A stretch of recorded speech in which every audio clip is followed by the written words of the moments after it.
Well, a very warm welcome to our pool fans joining us from around the globe here in Lelystad, Netherlands for the OrangeForks Open. You join us for the opening round of matches on day 2. I'm joined in the box by Graham Hickman, and we have some drama already. Graham, please elaborate. Yeah, we certainly do. Hi everybody, welcome. So Quintin, unfortunately, was a little bit late to his match. Potentially times or sleeping in, we don't know. It does happen from time to time. So that's why we're a little bit later in starting this morning. However, Quintin will be 2-0 down due to his late arrival. So yes, Gethin, a nice little bonus start for Tim, just for being on time. It does happen sometimes. Yeah, unfortunate for Quintin. So we will have a little bit of an uphill struggle straight out the blocks.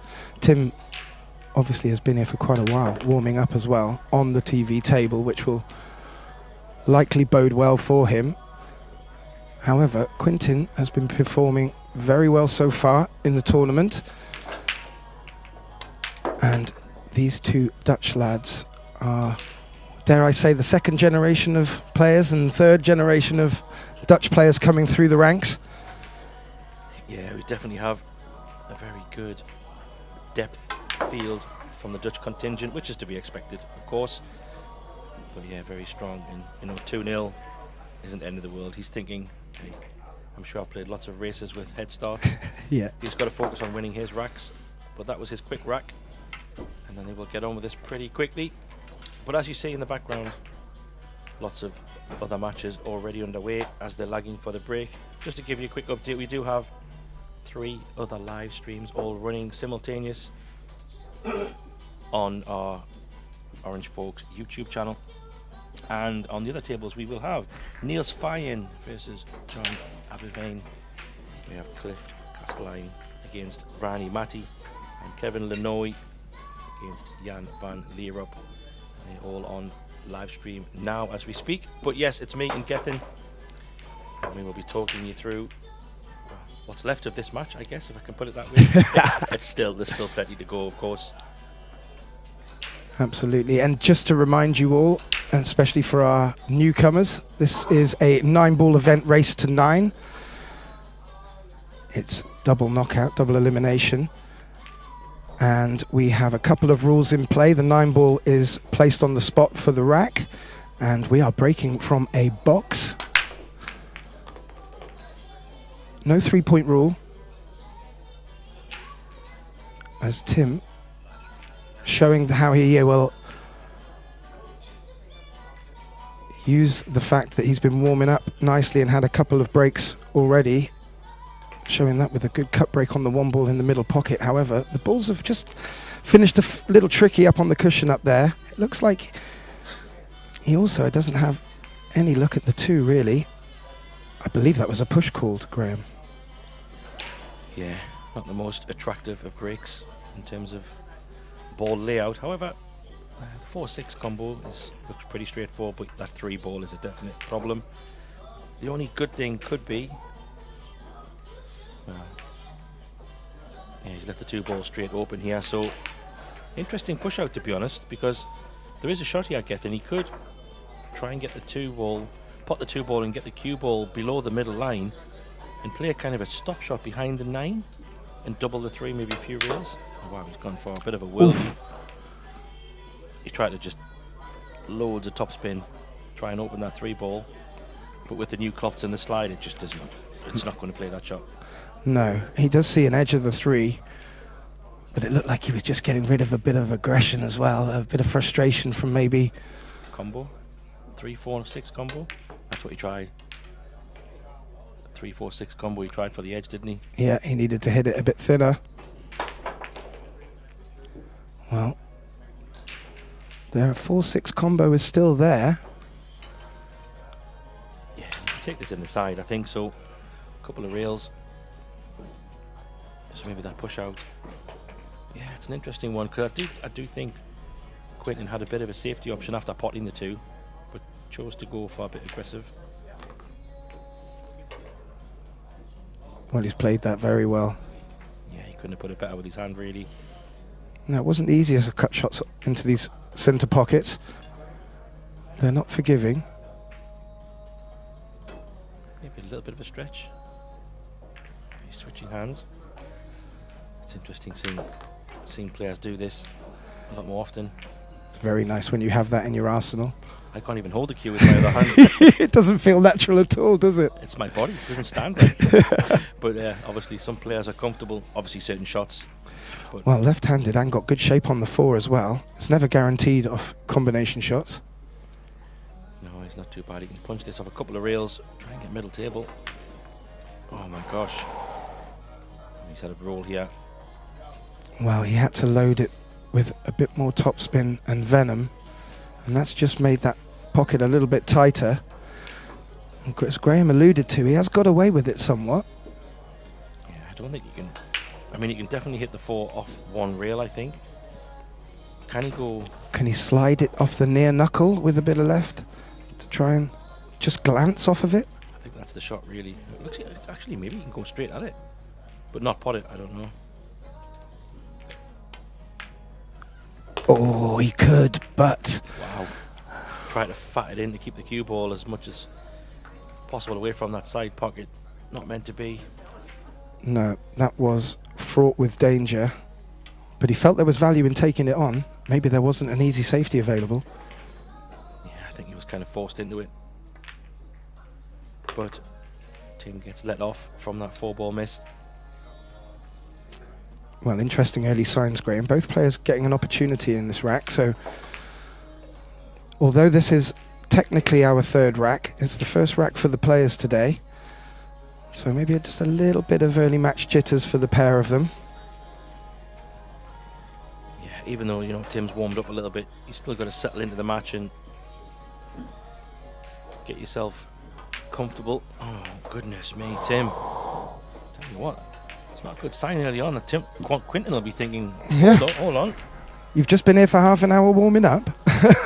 This is, wow. This will be just what Quinton needs. A little bit of a Kadoncha early on. Donation, Christmas present. Yeah, and Wow, there you go. that's one of the 2 earned back.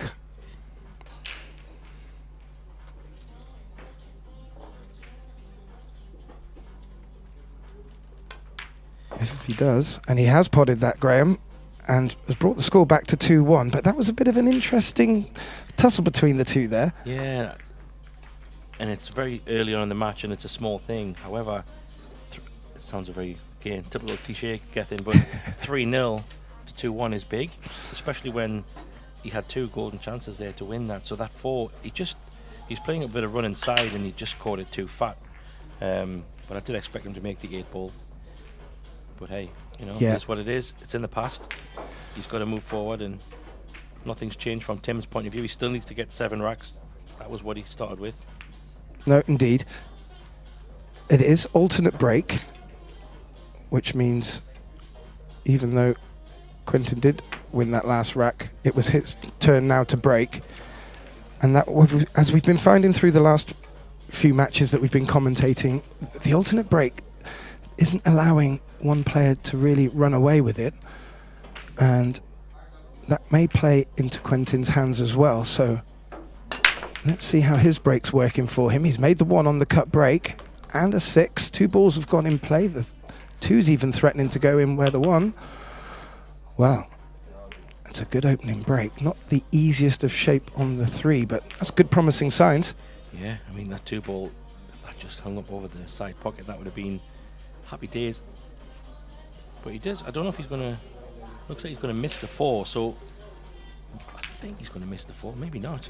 If he's going into the 4, then all kind of things could happen. Scratches could come into play. But if he is missing the 4, he does have a kind of a 3-rail swing around with the cue ball. Hard to tell. Maybe it's too thin. Well, I'm not sure. Is he looking at just glancing off the 3 and trying to miss the 4, and then bring the 4 and 8 into play and covering it, covering the 3? There is a small danger of the scratch playing that. Yeah, I don't know. I think if he can if he can cut the 3 in, surely he has to go for it. But sometimes the camera angle can be a little bit deceiving.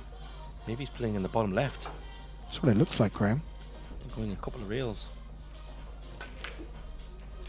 How about this for a shot? What a shot that is. Couldn't have played that better either. Yeah, that was a great shot. Just see a little shake of the head from Tim on the side there. He's just probably wondering what's happened here at the start of this match. And if Quinten can keep him in his seat, he'll start to ask some questions. I'll tell you what, for the untrained eye, that was a great shot. He played it with a little bit of spin as well to go round the 5. Cued it like a dream.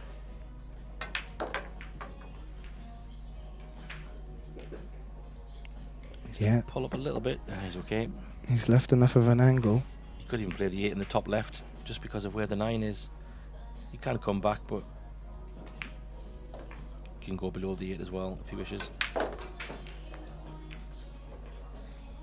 Decided to come top side. These are good early signs, Graham. Yeah. Mr. Pongers has come here to play. These two Dutchmen have probably played a fair few matches against each other, so are both aware of their capabilities. Maybe he was in his room practicing his stance and lost track of time. You know? I mean, he's coming here absolutely all guns blazing, and to be fair, it doesn't look like he's just rolled out of bed. So maybe he just, yeah, could have been traffic, could have been timing, could have been anything. Could be mind games, Graham. You never know. I very much doubt it, but that would be an interesting one. I was outside for 20 minutes. I just decided to wait and give him a 2-head start. And I'm sure that wasn't the case, but it's hey, look, that's exactly what Quinten wanted. Get these two racks back on the board. Well, if anything, it's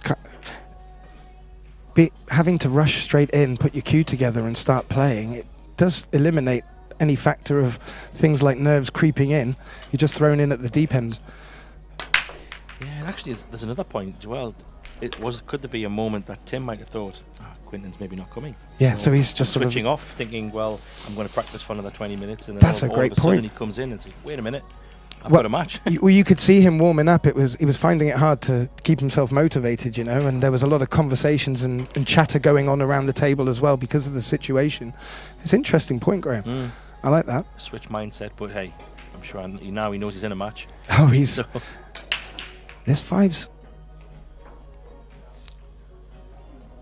not looking so nice for him, but it looks like he's going to play in position for a bank. Doesn't need to do too much with the cue ball here if the 8 can freeze it somewhat. Yeah, this is a nice bank, isn't it? Especially where the 6 is. He might even be able to draw it and avoid the 8 potentially. Maybe not. He's going forwards. Oh, it's just opened up off that rail. Yeah, I fancied him to make that. It was a good bank, wasn't it? Yeah, you can see Tim nodding. I think he appreciates the fact it's day 1 still, day 2 now. The table's still playing a bit slidey. And I think if he had played it with backspin, he would have hit it a bit harder, and that would have eliminated. Yeah, that's what I was thinking, just to play a little bit more power. Like this one's going to be a bit more power, I think. Come around the 8 ball. Oh, he's hit it full. Yeah, he didn't avoid the 8 ball, Graham. Anything but that contact get, and he's been, to be honest, he's been unlucky there.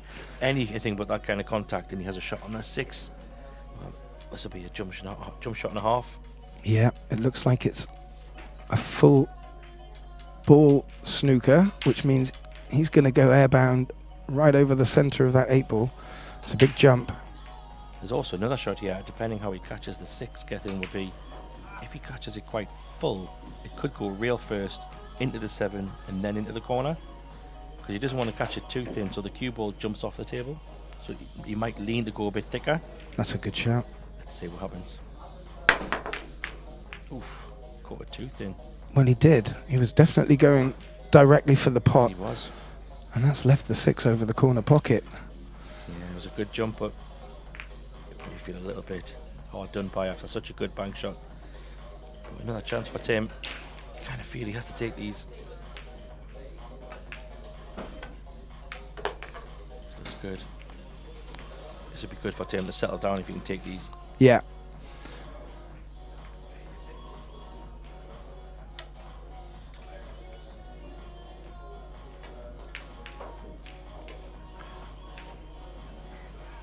Just a stop shot of sorts needed here. May have finished straight. If so, we'll probably screw back towards the centre pocket. Doesn't want to go into the centre pocket, of course.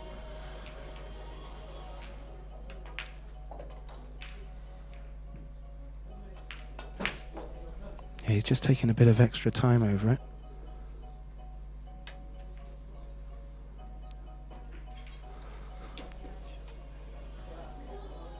Yeah, maybe he's... I'm assuming he's on an angle where if he does just want to screw back, he's going to be looming with the centre pocket, or rather dancing with it. So just a little bit of extra care and attention needed here.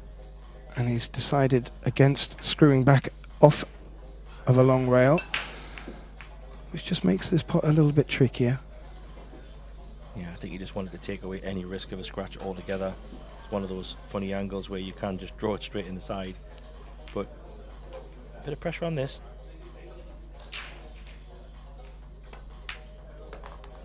Makes it nicely done, and definitely needed to get that one on the board to take his first rack on paper. But yeah, 3-2 lead, and yeah, we are very much in a match here. Quick update on some of the other scores in flight at the moment. It's funny just looking at the matches. We have quite a lot of Belgians and Dutch folks playing this tournament, and all matches on the live stream, it's basically Belgium versus the Netherlands. Quite funny, with the exception of this match being Netherlands versus Netherlands. But Niels Fayen is 3-2 up against John Abevin. Tim here is 3-2 ahead in Quinton. Cliff is 4-3 up against Rani Matti, and Kevin Lenoy is 2-2 at the moment with Jan van Leerop. So on paper, probably pretty even at the minute across the board. The alternate break has been really playing a part in that, I believe, and keeping the matches close, which is great for not only the viewers but for us in the box. And golden break, as Graham has pointed to, and that's a quick way to nip that one back to level. Yeah, that'll be thank you very much. Wow, we haven't seen many of them, but there's been a couple. Did we get one in one of our earlier matches yesterday? Can't remember, but I've not commentated a golden break. I don't know what it was, but when the box break first came into play, I can remember one tournament somewhere in the States with Max Lechner, and he had this break wired, and I think he had 3-4 golden breaks with the cue ball coming off the side rail and back into the pack, back into the 9. It was really hilarious. But then since then, I don't know, you don't really see a lot. No. You see sometimes, but no. Where's the 2 going? Well, Tim's really focused in on that one ball in the cut break. Both players using that to great effect, and this time we have a player with a good shot on the next ball, the 2, the blue 2. Yeah, it's pretty good. I think the angle-wise is nice as well. He's a little bit close to the rail, but I think he can still hold. Just dig down a little bit and punch this down kind of somewhere on the line of heading towards the 8 ball. It's all about just control here, I think. Well, he had a bit too much angle, and he had to force it. And he's missed it, so not the best angle though, Gethin. I don't know if he can cut this in and try to get somewhere in the middle of the table, but the position he's potting the 2, he's kind of running away from the position of the 3, so yeah. I don't think he can get back to where the cue ball is now, for example, but he can get somewhere to the left of that, maybe a bit further up table. He needs to avoid the 6, whatever he does. And because he has to play it that way with spin, he's going to run away, isn't he? So it's... Yeah. He may just have to take his rich deserves and sacrifice position somewhat. I was just... Oh. As he played the shot, I was just about to say he could try and play it into the 4 ball. I'm sure we had some viewers at home thinking the same thing. Yeah, he's played that really well. It was thin enough where instead of trying to spin it, he could just take the angle and go into the 4. So he's just a little bit funny on this 3, where naturally he's going to come high on this 4. Does that mean he needs to consider the combo? Because that 6 is covering it. Yeah, that combo is not nice. I mean, I'd much prefer maybe... But if he could hold for the bank, Yeah. that's not a bad option. But where the 5 ball's a little bit higher up table, he's definitely got a choice either way. He can't hold it for the top left corner, that's for sure. Unless he banks the 3. If he banks the 3, then he's got a good position on the 4. That could be an option. Just stop shot kind of there. But he's decided to play for the combo. This is tough, Gethin. This is very tough. This is really tricky. I kind of like the bank on the 3 there, to be honest. Now, When you mentioned it, yeah, because that would have allowed him to keep the cue ball down this end of the table. Now this is fraught with danger. I would not want to be taking this shot on. However, wow. Quentin, on the other hand, Graham. You don't hit those combos any better than that. Absolutely flushed it. And you have to imagine this is all boding well for Quentin's confidence.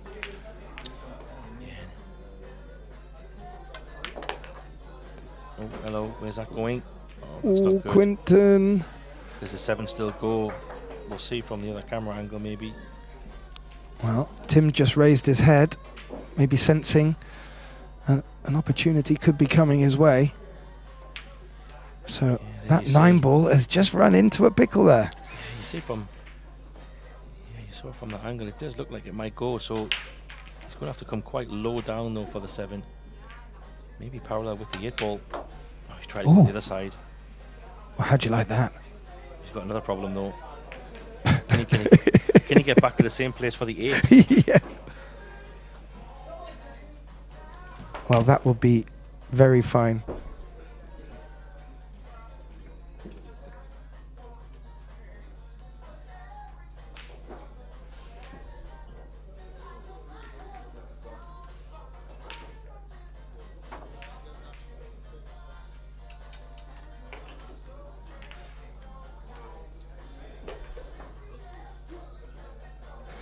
Well, I've just been having a look there, Graham.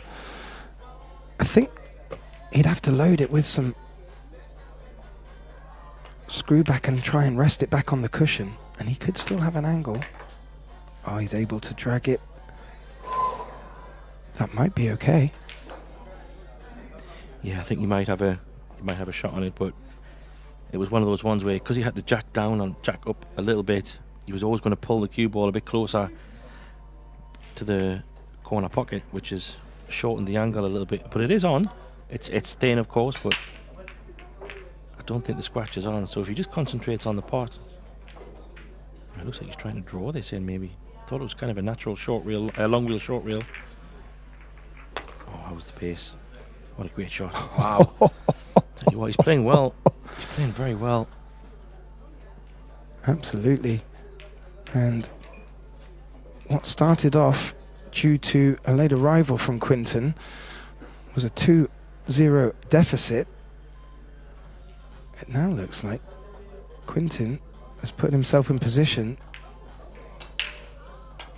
to take the lead, which he's done, successfully potting the 9. Moves the score to 4-3, and Graham, what a turn up. Yeah, he's obviously, maybe like you say, didn't have time to think about the match too much, just get in there, start shooting balls. And I mean, Tim hasn't really had the strongest of starts. He's missed a couple of balls, which has donated those chances back to Quentin. However, all of that is in the history books because it is 4-3. Yep. And Tim needs to try and get himself a bit momentum, because it's all been the Quentin show at the moment. But well, he has played some good stuff. One thing going for both players, their breaks are working rather well.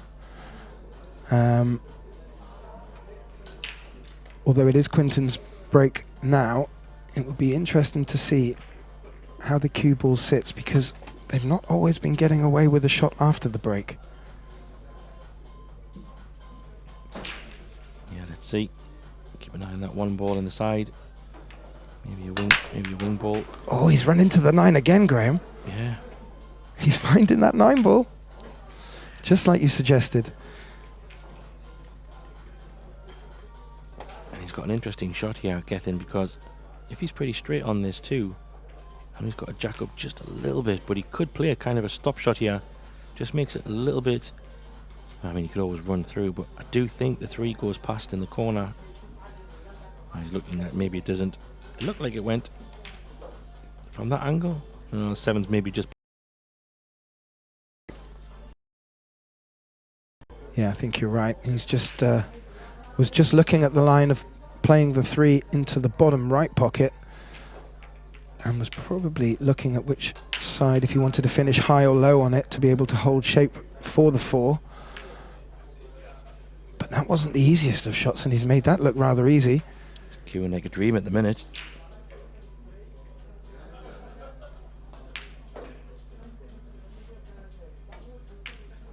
And obviously he's one of 2 Pongers. Yannick is not here at this event. Would you say Yannick is the stronger of the 2 on paper? On paper, certainly. I've had the pleasure of playing in more tournaments with, but often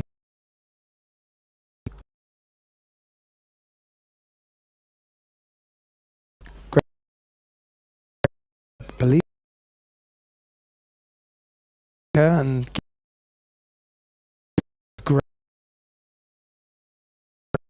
bring,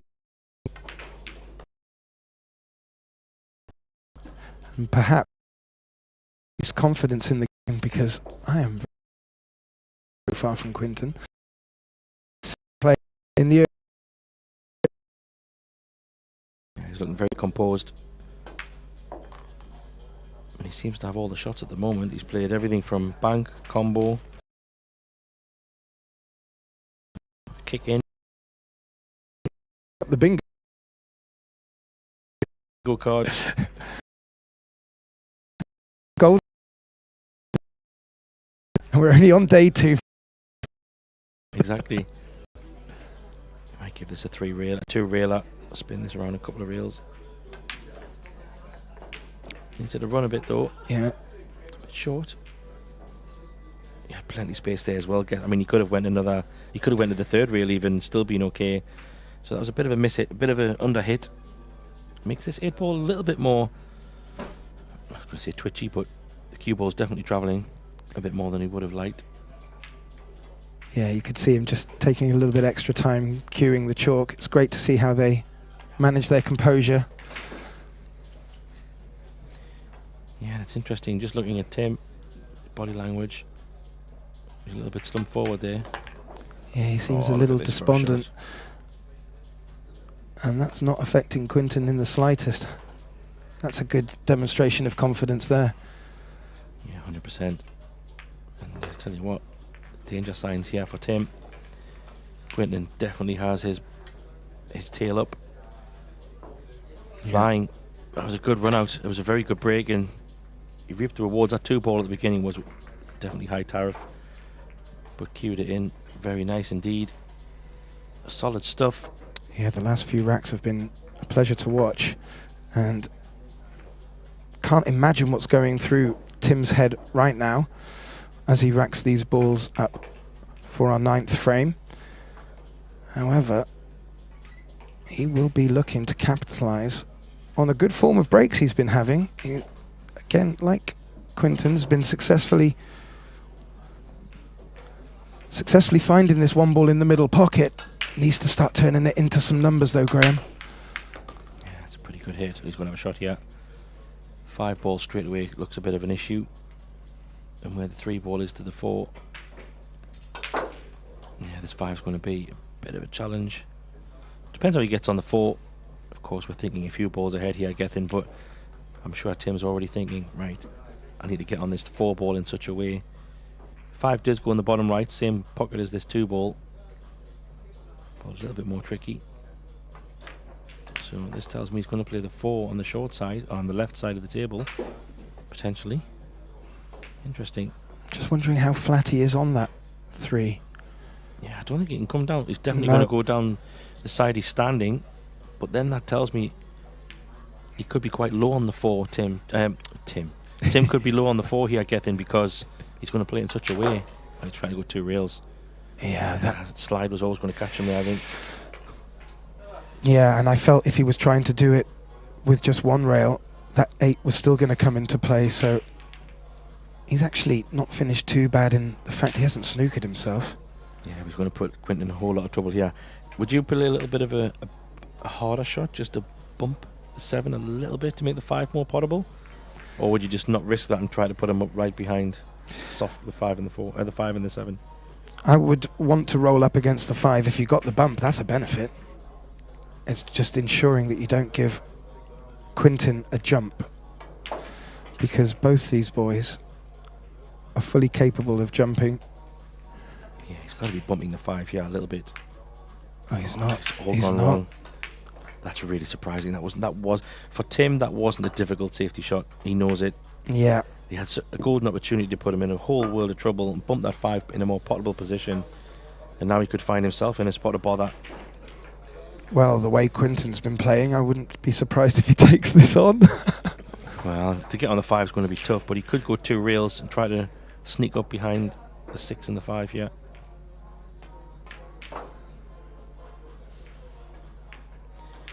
Yeah. Oh, might left a swervable gap there. Get the kick and stick, possibly. Yeah, that was a big point in the match for me, I think. Tim falling short of that safety. Good break, good position, had control. And now he finds himself in an awkward position where he's going to have to swerve around this 8 ball. Oh dear. Oh dear, dear me. Oh, that's even worse. Because now he doesn't have to get from 4 to 5. He just goes all the way around to go and straight to 5 ball. Yeah, click £200. Pass go straight to the 5 ball makes life so much easier.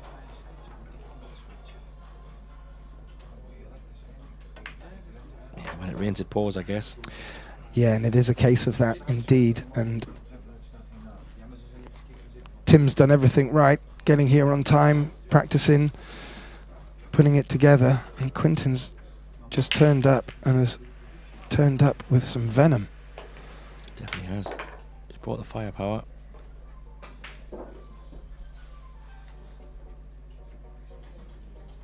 Well, he's not afraid of swinging it around the angles, Graham. He may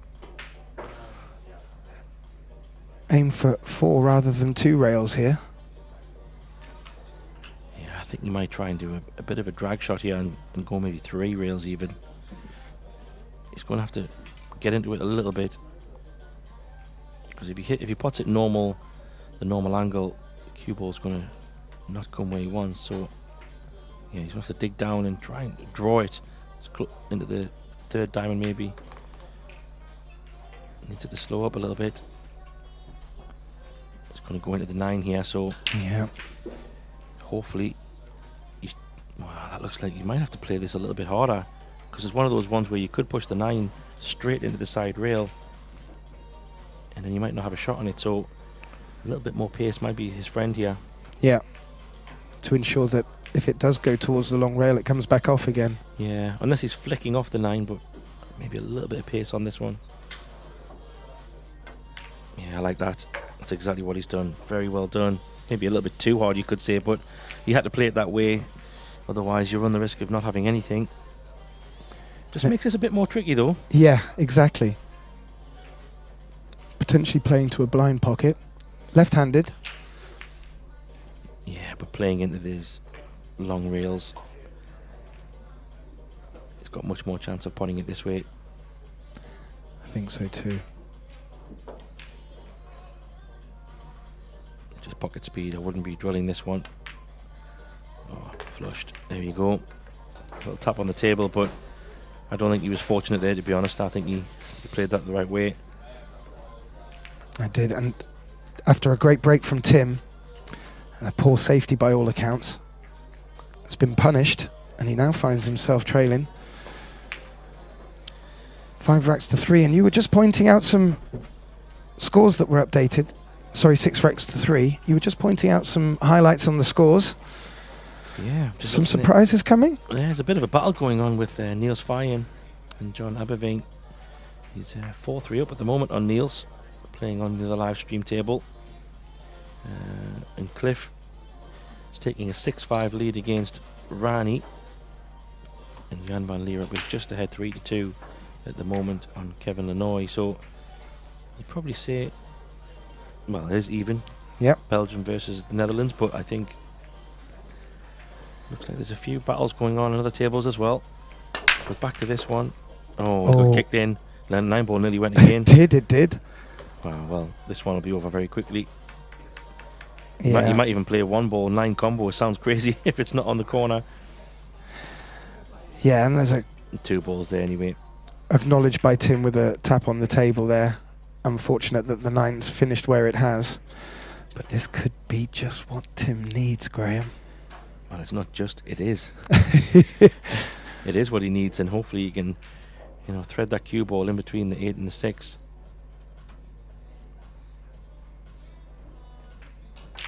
Now he's going all the way around. How's the pace? I prefer him going that way. Especially when it lands like that, Graham. You think he's playing a combo?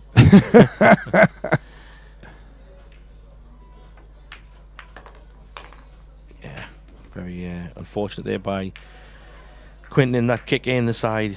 The cue ball wasn't heading that way. It got bumped in, but I think it's super interesting that he is getting that 9-ball moving and it's heading towards pockets, which is, I want to keep an eye on that because has he found a break that he's not telling anybody? I don't know.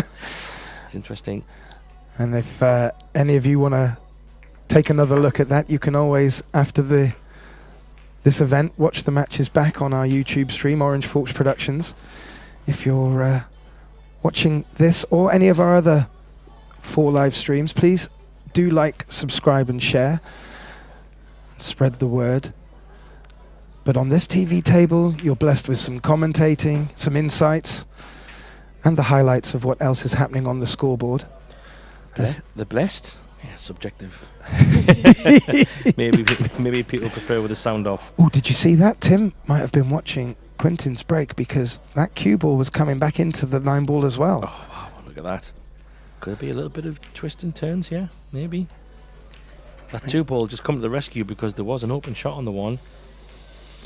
Well, this is a tough one if he elects to take it on. I don't think he's taking this one. Well, he could take it in the bottom left because the way the cue ball is, he can get to maybe a better proportion of the cue ball if he tries to cut the one back past the 8-ball, but I don't even know if it goes past there. He does have a thin edge. He could feather the 1-ball over towards the 4 and try to get some cover behind the 8 maybe, but that's really difficult as well. I don't even know if that's on. Well, that 2-ball is going...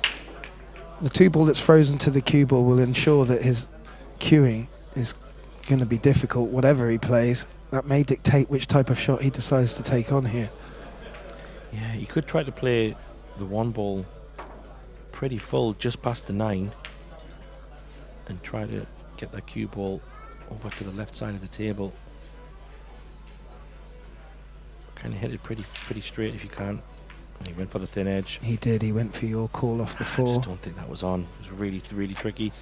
Didn't have much choice, to be fair to him, though. Hasn't sold out, though. It's a good safety shot here, I guess. And he could play the 1-ball into the 4. Use that to keep the 1-ball there and just drift behind the 7. Use the 7 and 9 as cover. I don't think he'd be flirting with going to the 8 off a couple of rails. But that 7 looks quite inviting. Well, he came up short on an earlier attempt. How's he fared this time, Graham?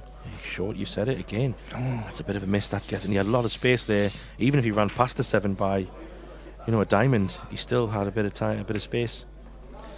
Tim mumbling to himself. He knows a couple of safety shots have gone awry. Yeah. You need to put your players in trouble, and he could find a similar position for himself here. Try and get that cue ball back where it is now, Gethin. That'd be nice, wouldn't it? Absolutely. And float that 1-ball down. If he misses the 4 with the 1-ball off the rail, it'll come down nicely behind the 6 and 2. Lots of cover available.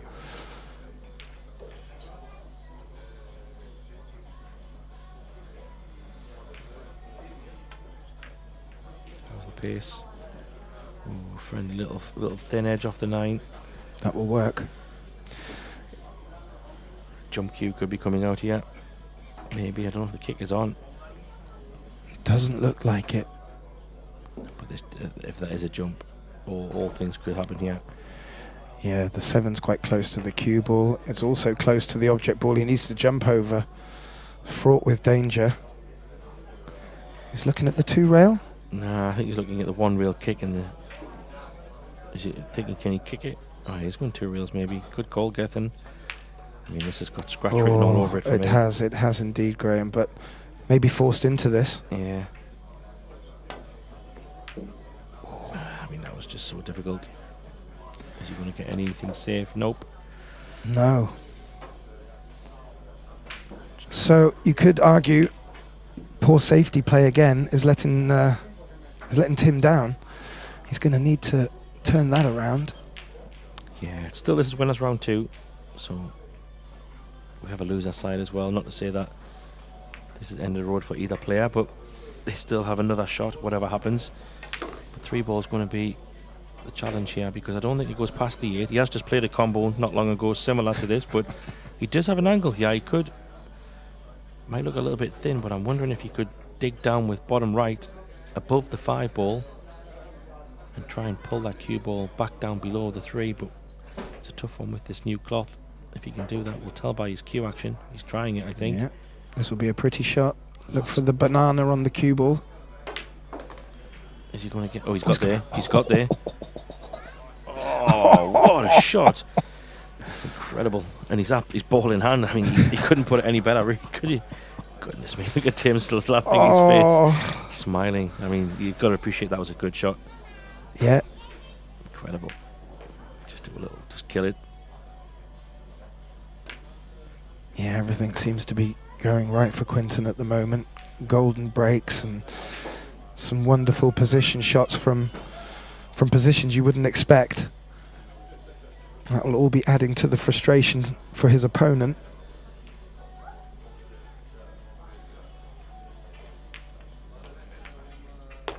And Pongers will be looking to keep that pressure on. He will not want to let up one bit.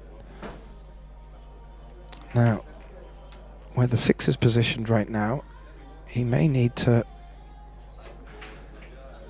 play this 5 a little bit harder to come back across the table to a similar position where he is now.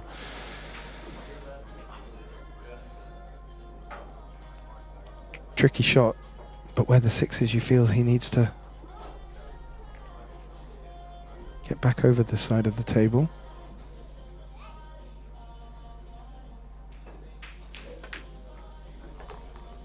Yeah, he's avoided the middle pocket well. And he's certainly come over to a good angle. Can maybe just a gentle run through here for 7 in the other corner pocket.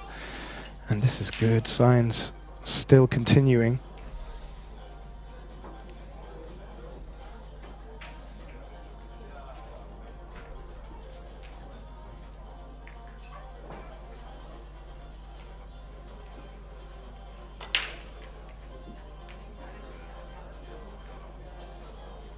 Just wanting to make sure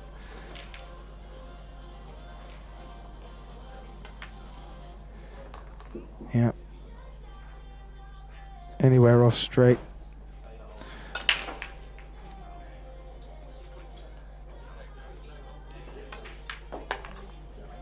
And again, Quinton Pongers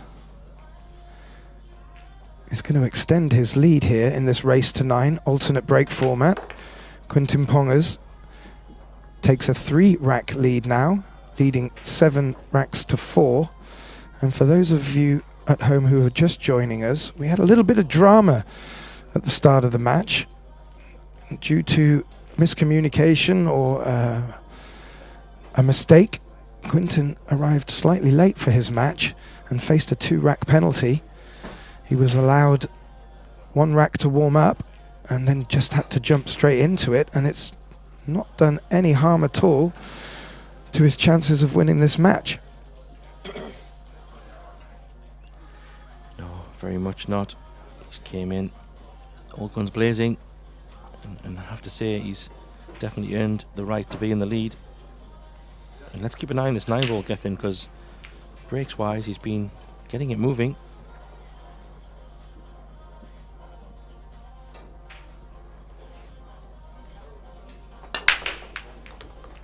Oh, he just slid past it that time, but consistently making the one ball. Both players reaping the rewards from their breaks.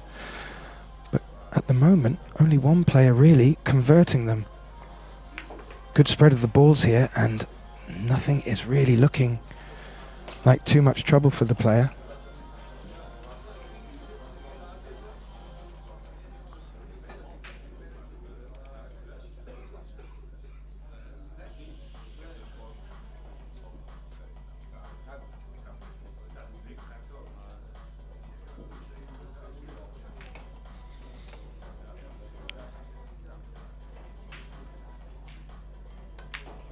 Well, that's not what he wanted. Needed to avoid the 9. The 3 was not the easiest to get on from being high on the 2. And in doing so, Quinten has covered the 8 with the 9 ball.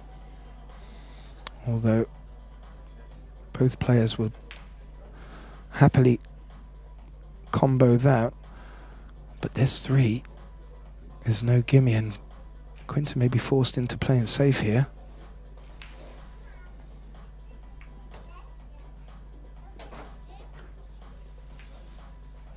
Yeah, he's just taking a second look. He might be looking at having a go at this. He's had a second look, Graham. Yeah, I don't blame him. I mean, it's not a gimme, but the angle that he is going to shoot it up the rail, I think he's going to come above the 7 and have position on the 4 ball, just because he's going to play it with topspin. So he's definitely worth the value. Oh. He came inside the 7. Oh wow, what a shot! Well, I have to say, Graham, he's blessing us to some wonderful position shots. And Tim can do nothing sat in his chair.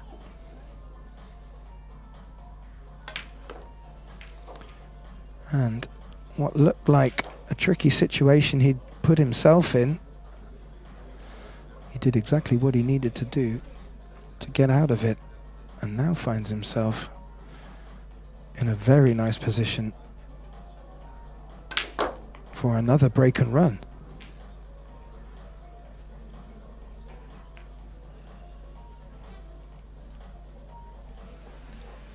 Yeah, I mean, he's cueing like a dream for me. Absolutely smooth as butter.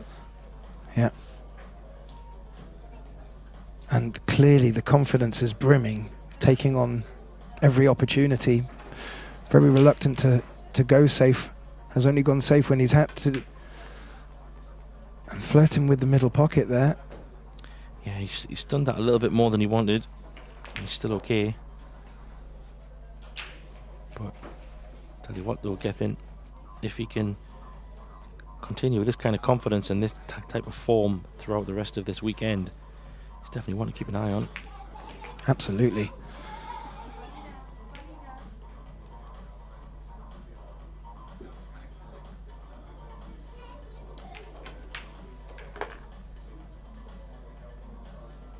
And he's now facing Graham. Combination on the 9 ball to take the hill. And in quite short fashion.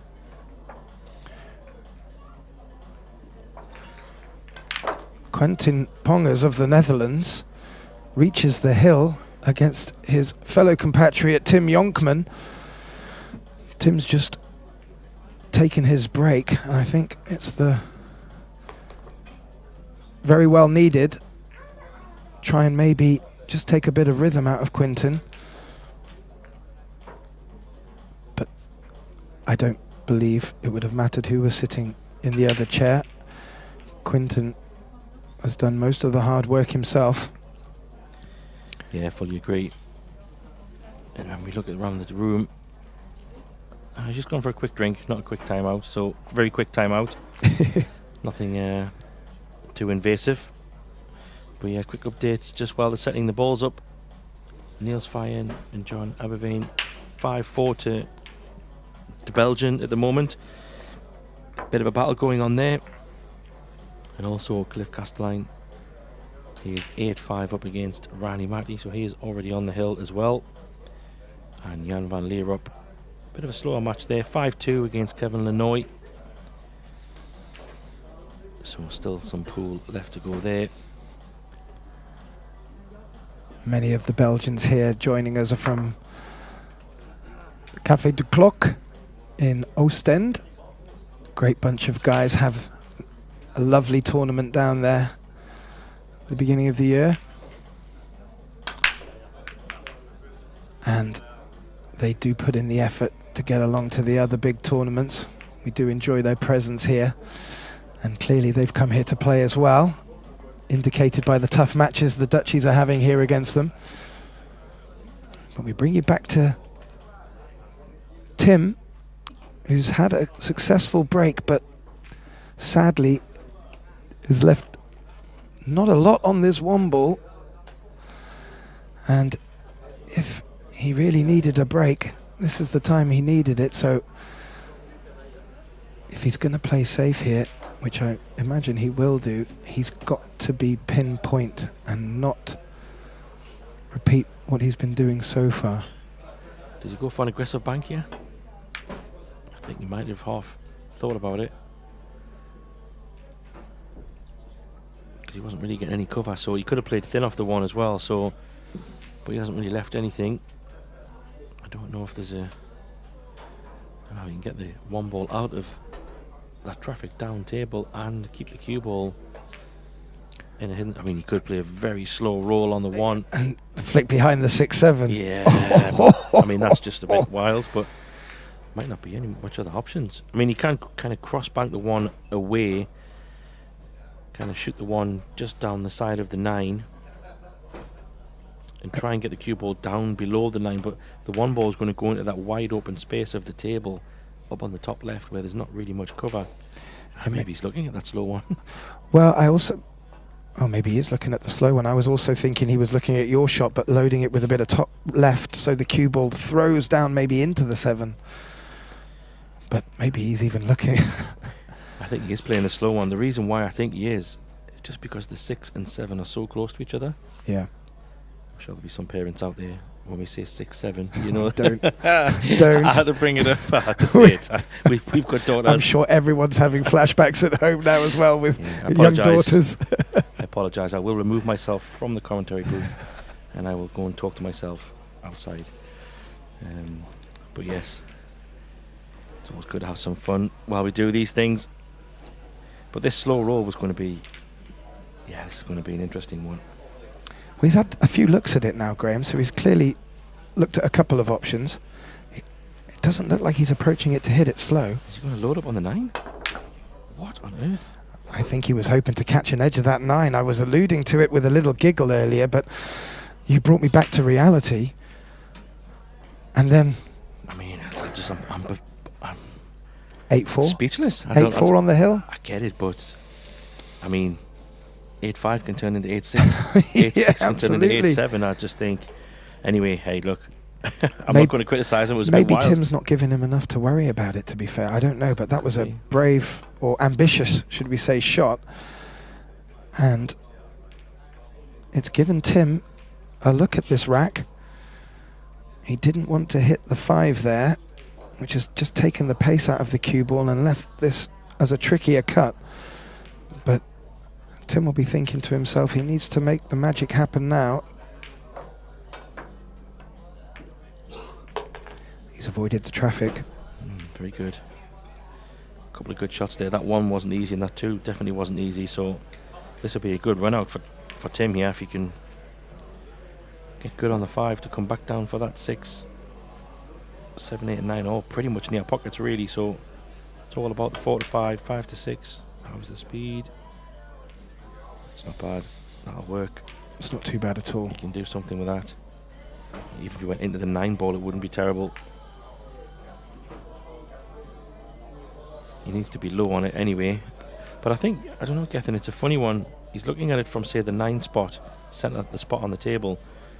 That would be better if he can make it work from there for position on the 7, because if he is low on the 6, he is going to go into the 7. So then, control-wise, things can happen. Oh, does he try to hit the 7? Well, I'll tell you what. That's as good as you can get. he might even be able to roll this forward and play the 7 in the top, or can he even get the cue ball out? Oh, I think he can come. Oh, all good. Very nice position there, hey? What a shot that is. Whoa. That made all the difference. Just what Tim needed. Absolutely. Bit of a stretch on this, but he's okay. Yeah, that's just what Tim needed. A rare mistake from Quinton. Yeah. From an ambitious shot, should we say. And Tim has pounced on that and made a couple of good shots in that clearance too. So this match is not over yet. I believe it's Quinton's break. Yeah, it could be an interesting one. We'll look back on that shot at some point during the course of these next rack or racks and see what impact it had. I think 8-5. Maybe it's a good one to ask him after the match, whatever happens either way, but maybe it was the scoreline. Try and get that. You know, what maybe didn't have a positional safety option. I get it, but it was a little bit wild. But then if it goes in, you kind of think, hey, what a crazy way to win a match. But yeah, let's see if he can get this match won here on his own break. That's his goal. And the ball's moving a little bit again. And he does have a shot here. He's got the chance he wants with open table Gethin. he has indeed, and It's not a terrible layout, so all the pressure's on this first shot, I would say. yeah, doesn't need to do too much with the cue ball here, can just let it naturally run through a little. Maybe better to stop or draw a smidge, but really doesn't need to be moving the cue ball too much. As we see there, and that's left him with a slight angle on the 3.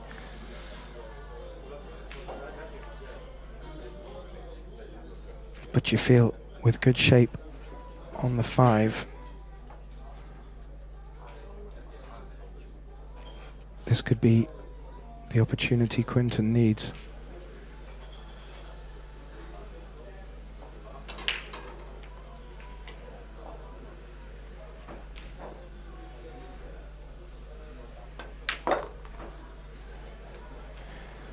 Yeah, forces the cue ball out towards the center of the table.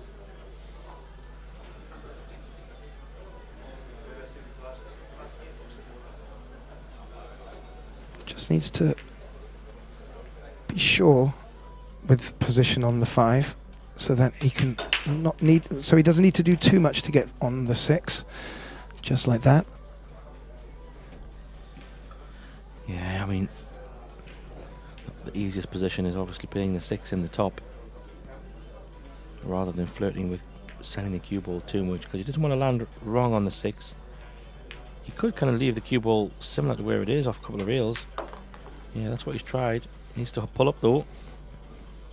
And he's going to play the 7 in the short side unless he puts a bit of a stroke on this, draws it all the way down to the short rail with some reverse spin and get it out.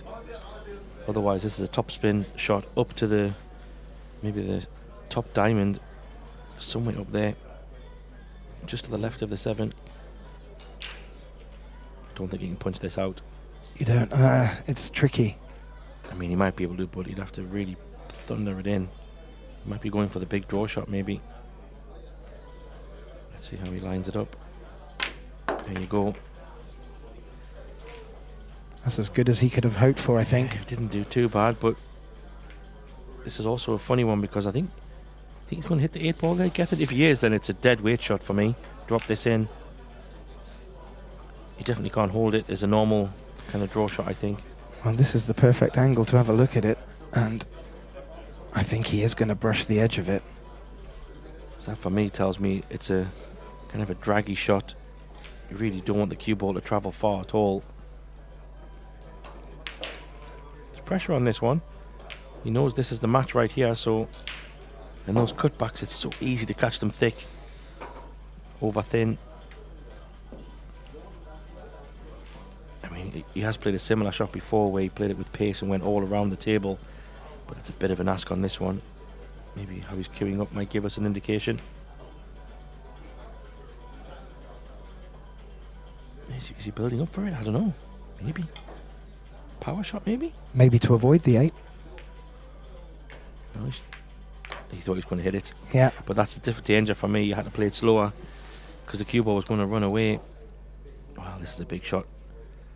Are we going to see any more drama? I mean, if he pots the 8, it's game over. This is very missable. Going to put you on the spot. Is he making it? Well, going on form, I fancy him for it.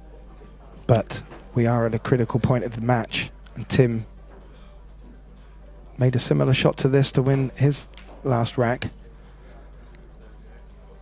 Yeah, it's hard to bet against it, isn't it? Yeah. I'm with you. I think he'll stroke this in. He hasn't been too rash, other than that 1-9, I guess. I think he'll just drop this in. Well, we've done our best with the commentator's curse, flirting with danger. Oh, unless we said. Oh, I see. That's your fault, Gethin. Because I put you on the spot. Sorry, Quinton, when you're watching this back later. Commentator's curse, but it was a tough shot. I know you maybe thought you were going to catch the 7, but it was that tough that it warranted us asking the question. And that's the point. And Tim now finds himself with, as you said earlier in Dutch, a cadeautje, a gift of an opportunity to bring it back to 8-6. And if he does, he will get the break. However, I will just say it's one of those shots where he's got to play it with kind of top right, but you don't want to play it with too much top right because the table will not bite. So you've got to draw it with bottom right. That's what he's done. It's just going to get and there. And a bounce. How's the half ball case looking? Oh, I'd take that all day. That's not bad at all. It slid a little bit more than I think he expected and contacted the 9. Yeah, that's why I was saying it's a tricky one, even though it's over the corner, position-wise. Oh, FSR in the background there.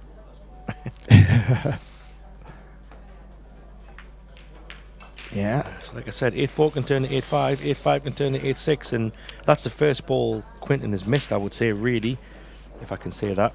And now Tim's got a break. Yeah, I mean, absolutely. If he can get a break here and put it 8-7, then it's game on. You couldn't write dramas better than this. And it'll be interesting to see how Quinton responds, because this is the first time really a question's been asked, and now Tim with the advantage of having the break. If he can put together a good performance in the next rack, we could see even more fireworks. So Tim Jonkman trailing by 8 racks to 6 to break in this race to 9.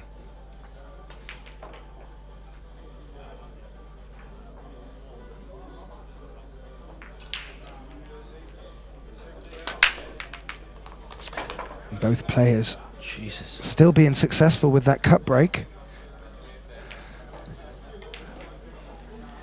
And as you're pointing to, I mean, what a break. I mean, is that twice that he's potted 3 balls? I think Tim's playing 6 ball at the minute, but I'll tell you what, I mean, I know he likes to play hay ball, but this is a golden chance. 6-7, I mean, there's obviously attempt to have a 7-9 combo, but all depends on this shot for me, which is not bad because he can play a bit of a stop shot, kind of kill the cue ball where it is and have a semi-natural 3-railer to come just below where the cue ball is now for the 7 in the same pocket as the 8 ball getting. So what a chance.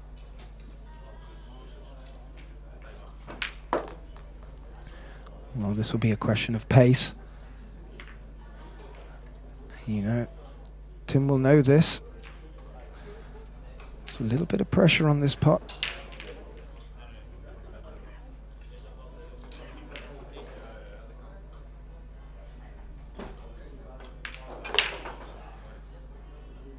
Would ideally like a little bit more of a flick off this cushion. I don't think he's going to get it though, ladies and gentlemen, and Tim just looks away he maybe feels that a couple of rolls are not going the way he would like it. However, he's still at the table, got a decent shot on the 7. The cue ball's rested up against the rail, and he's going to be flirting with the 9, so clearly a difficult shot. Yeah, it's one of them ones where he might even have, it sounds really strange, I don't know if he can have to drop this in and play the 8 in the top left. Yeah, and sort of to avoid just avoid the scratch now off the 1. I mean, if he tries to punch it, just as you said, he might have it in the top right. Oh, he's right in the middle, I think. That could be tricky. Oh. Yeah, that's tricky. He's not straight in the side, and the top is awful. This is, you could argue the match either way for players. Wow, this would be some shot on the side. You get some pivotal points in matches, and this is one of them.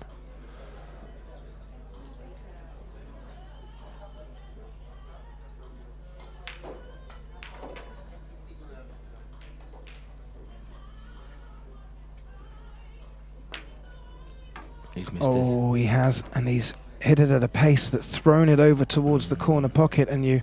Tempted a handshake there, did you see? Yeah, he was tempted. And Tim did everything he could do to get himself into position, and sadly, that difficult shot on the 8.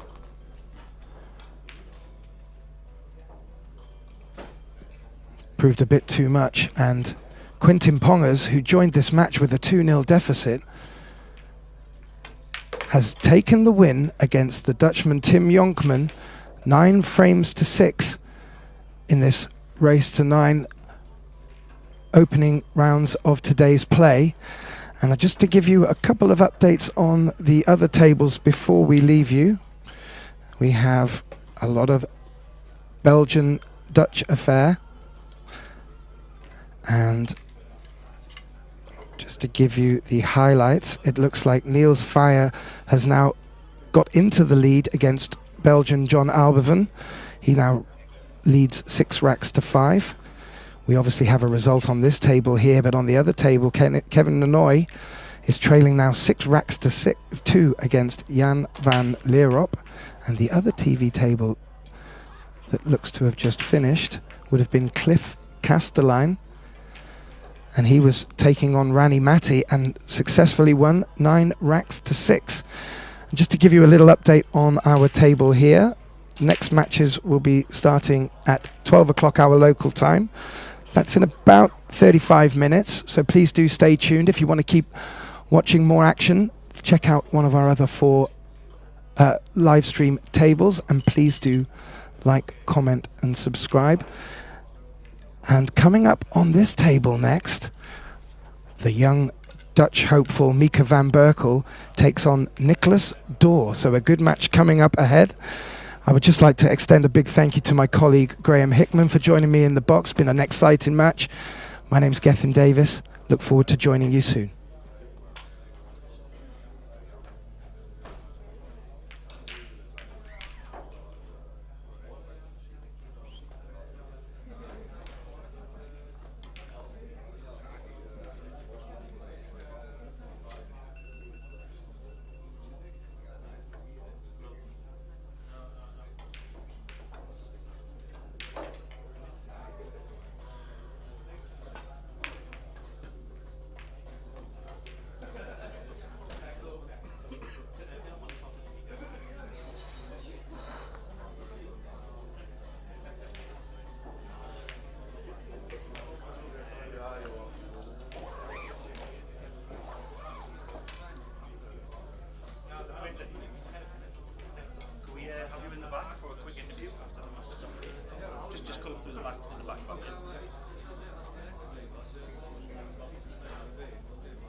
Well, it's our pleasure to be joined here in the box with our TV table winner, Quintin Pongers. Quintin, congratulations. You joined the match with a 2-0 deficit. What was your game plan coming in today? Just play every rack, just play without any flaws, and yeah, it worked out well. Missed only one ball. I think it was 8-5 that I could have finished the match. Missed one 8 ball, but after that Tim gave me another chance, and yeah, happy to take the match. Yeah. Sorry, you brought up a good point with the 8-5. One rack before, you were left with a tricky position on the 1, and you kept us guessing in the commentating box. Did you go for a combo on that 9? Yeah, I went for the combo on the 9. I didn't really see a safety option, so I just slammed the ball. Yeah, that's a Quintin special. Excellent. Well, I would just like to say congratulations again. Good luck for the rest of the tournament, and we look forward to watching you in the next round. All the success, Quintin. Thank you very much. Thank you, Quintin.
Everybody, and welcome to the second day of the second OrangeForks Open presented by Cues. And we're going to kick off the second day here in the Wizards in Lelystad, the Netherlands.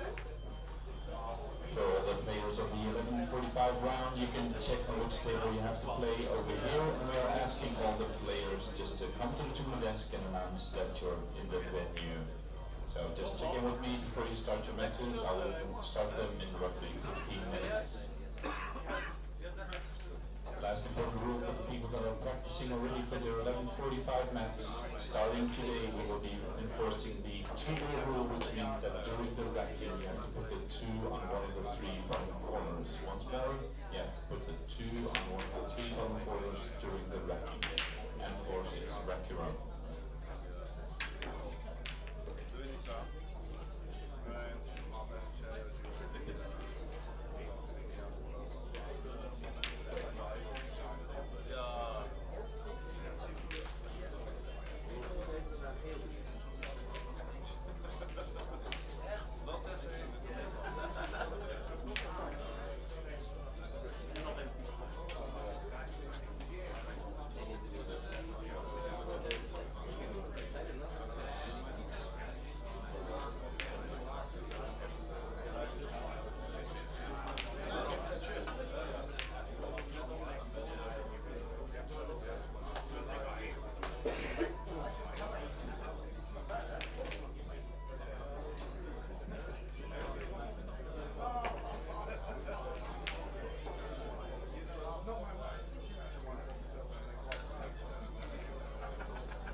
welcome to the second OrangeForks Open presented by Predator Cues. And we're down to the second day here in the Wizards in Lelystad, the Netherlands. First of all, we want to thank all our sponsors, Predator Cues, KAMUI Brand, Go Customs, Pocket Billiard Specialist, Mariposa Cues, Aramith, Iwan Simonis, Onboard Sportswear, Dutch School of Pool, Carom Sports, and Metaalhandel Hinke Wolters. And of course, give a big round of applause for the team that is making this event happen, OrangeForks Productions.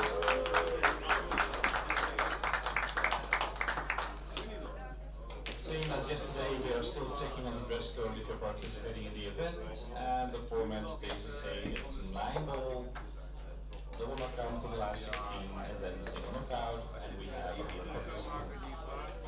For the break rules, we have alternate break, 9-ball on the spot, break box in effect, and a rack template will be used. And starting today, we will be racking the 2-ball on one of the 3 bottom corners. For all other rules, the WPA rules apply, and you can see the results and the brackets on CustomsPocket and here at the tournament desk.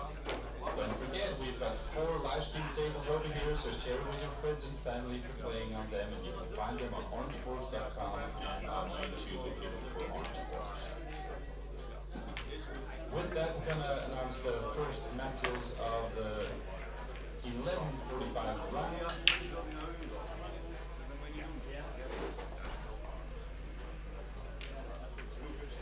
On table number 2, Italy's Koskun against Orton Tom, table number 2. On table number 3, Hugo Lung against Sky van der Bedden, table number 3. On the table number 4, Alexander Hulshoff against Salil Leroux, table 4. On table number 6, Bukra Karac against Jimmy Lin, table 6. On table number 7, Roman Coin against Lisa Flores, table 7. On table number 8, Anas Abdulwahed against Ahmad Al-Khalaf, table number 8. On table number 9, Rolf Mlenka against Norman Bakkers, table 9. On table number 10, Frank Bauer against Damien Jezek, table 10.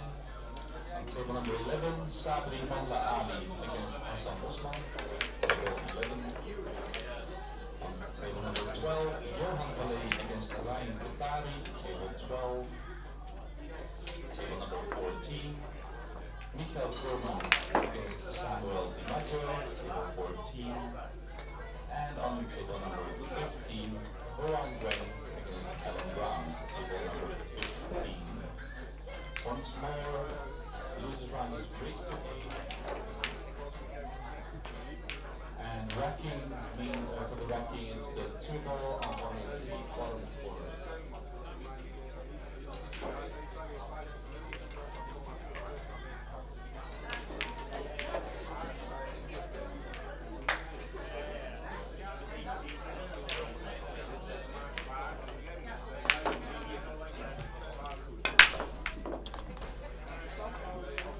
If your opponent doesn't show up after 5 minutes, please come to the tournament desk. Thank you.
And the winners round 2 matches, they will start at noon. We'll have the players can practice on those 4 tables.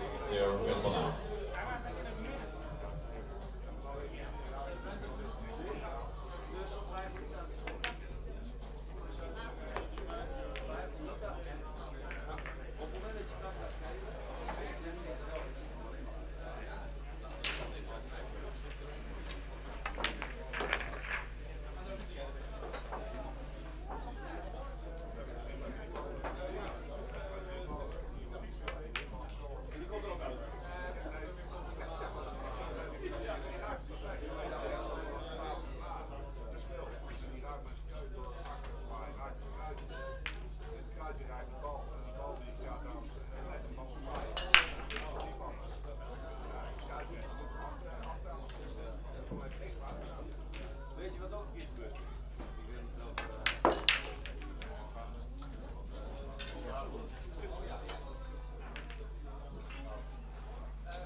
start the new matches of Winners Round 2. These are raised to 9. Once more for all the participants, it's racking 2 on one of the 3 bottom corners. All 4 matches being started are available on OrangeForks.com and on YouTube, so you can watch the live streams over there. On table number 1, the OrangeForks Arena here in the Wizards. Niklas Door against Mika van Berkel, table number 1. And on table number 5, Nick van der Berg against Jonas Door, table number 5. On table number 13, Alex Montpellier against Chan Savin, table number 13.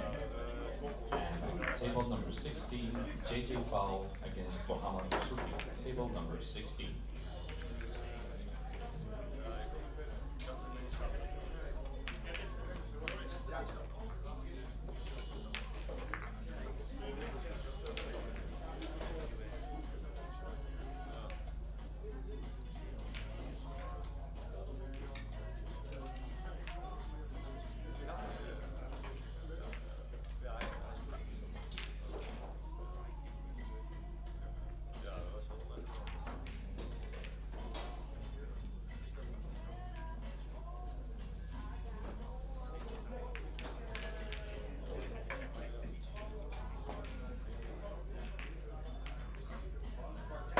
Good afternoon and welcome to the second OrangeForks Open here in the Wizards Lelystad in the Netherlands. We've got the next match on. It's Niklas Door from Germany against Mika van Berkel from the Netherlands.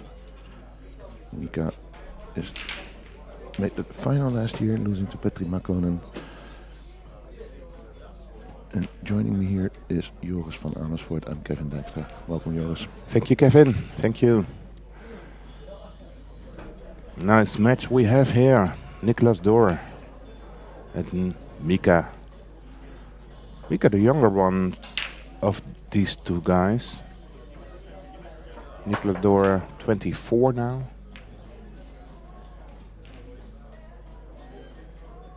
Mika's 19. I guess so, yes. Yes. Oh, that really helped that the free ball didn't go in. And now, nice opener. Go around the 5 probably. Yeah, you can see the 4 goes past the 6.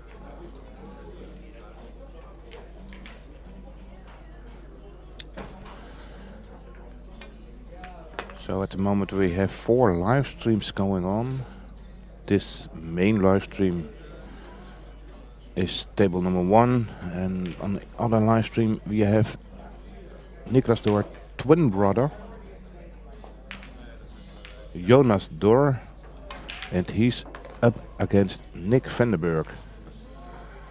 So that's to be watched on another stream. On this table we'll of course focus on Niklas versus Mika. Yeah, they could have done better in the draw. They could have, yes. Needs us to slow down a bit. No, Yeah, it's okay. Yeah, the 7 is pretty in the open. Yeah, tables and balls are playing quite quick. You overrun quite easy. Probably will go 3 rails around for the 7. No, choose to leave him in straighter line on the 7. So he'll draw this back 1 rail. In the former match, we could also see that especially when you go around the cushions like 3 or 4 rails, then the cue ball picks up a lot of pace. And we've seen quite some guys overrunning. Well, luckily for Mika, this was a positional shot he couldn't overrun.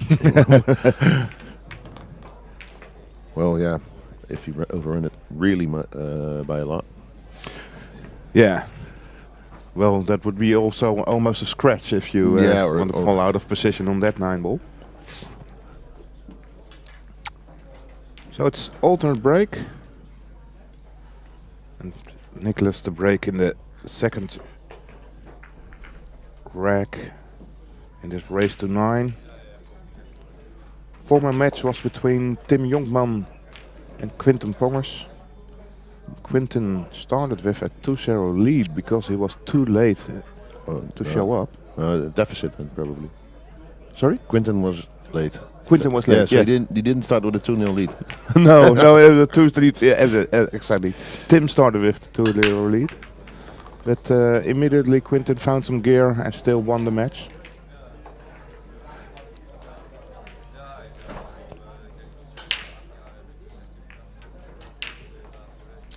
And Nicholas has a shot on a free. And it does go into the corner pocket. But it's a difficult one. It's a difficult one, but the 4 is waiting there in the corner. So if you make the free and see the 4, you should be there.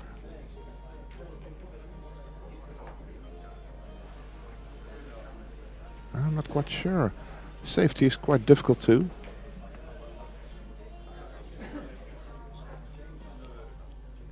I think he will attack here. No, I don't think so. he chooses for a nice safety. Yeah. Oh.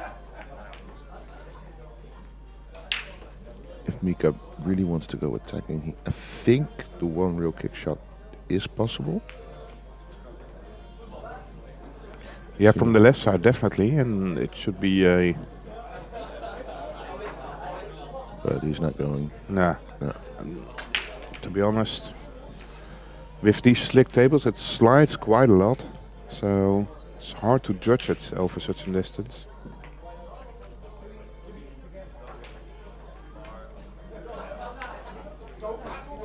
Nicely played. Just there. Yeah. I think he just covered enough of the ball. Looking to curve it around the 6 ball.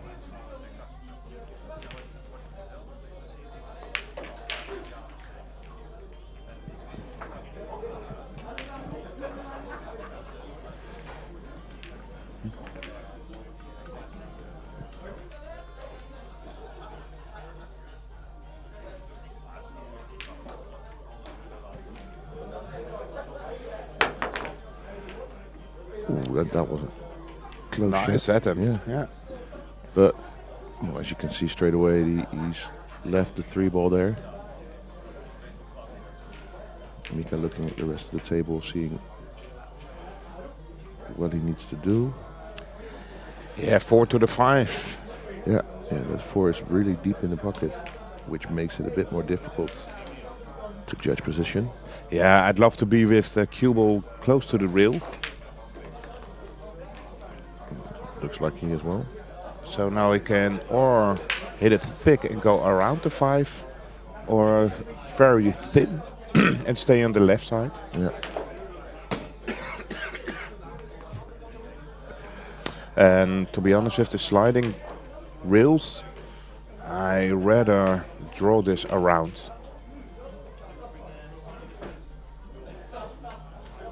He's playing the rail first. It needs to have some pace. That's too short.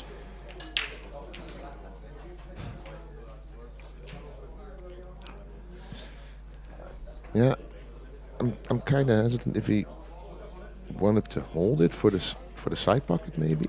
No, I think he wanted to swing it around. Normally, the cue ball grabs quite some speed after the contact of the ball, but these rails don't grab at the moment. Yeah. So, is he looking for the 5-9 combination there? is he? He is, but missed it. Was close. So now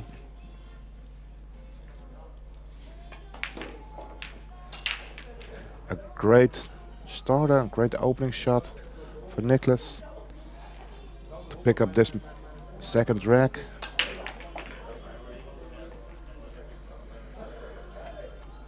Yeah. And just there's no. He just needs to travel a bit because it's like the 5-7-9 on one side of the table, 6-8 at the other side. but they're all in the open, so that helps it a bit with positional play. And I wouldn't be surprised if you see him moving that cue ball around that area where it is now. Just the center of the table. Don't do too much work. And always have a shot on the lowest ball.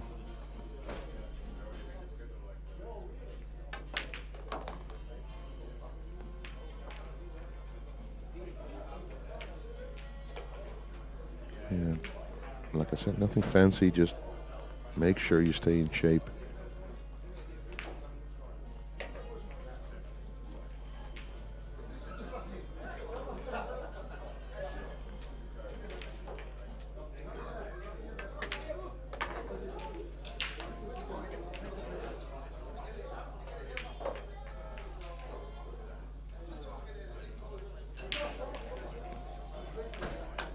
As you can see on his jersey, Nicholas is also a WNT Pro, just like Mika.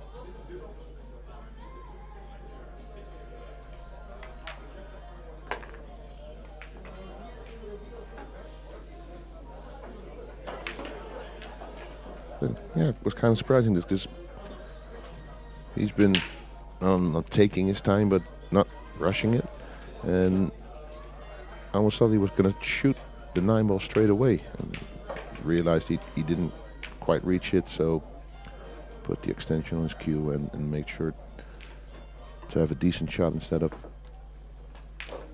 trying, and it helped. So he's on the board as well, 1-all.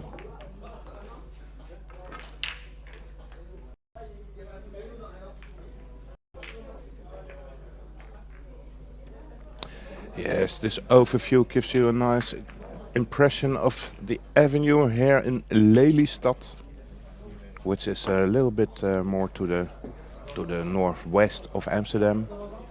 Just over half an hour drive from Amsterdam. Normally, today was a lot of traffic.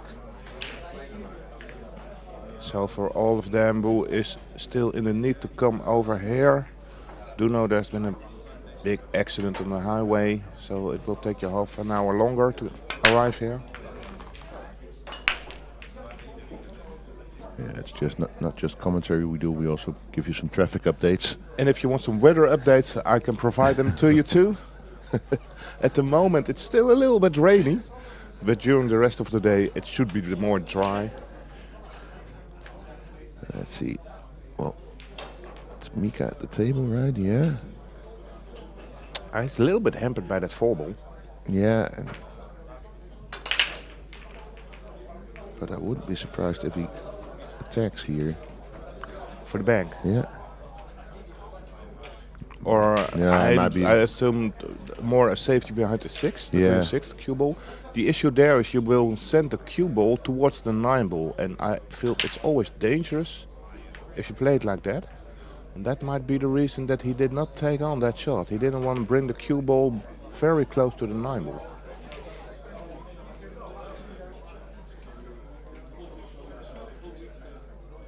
But he definitely underhit this one. Yeah. We've seen that in former match too. I think Tim Jonkman underhit the safety shot for about 3 times in the match. Okay.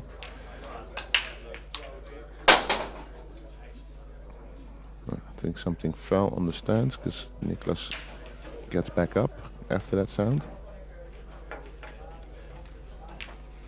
So he did look at the way the cue ball will track, how it would go behind the 6-ball. Or maybe take on the bank. Yeah, but then the cue ball's leaving the 2-ball, and he was checking like this path. Yeah. Also, that's it's just there. Also, Niklas underhit it a little bit. Yeah, but he was always going to be somewhat safe.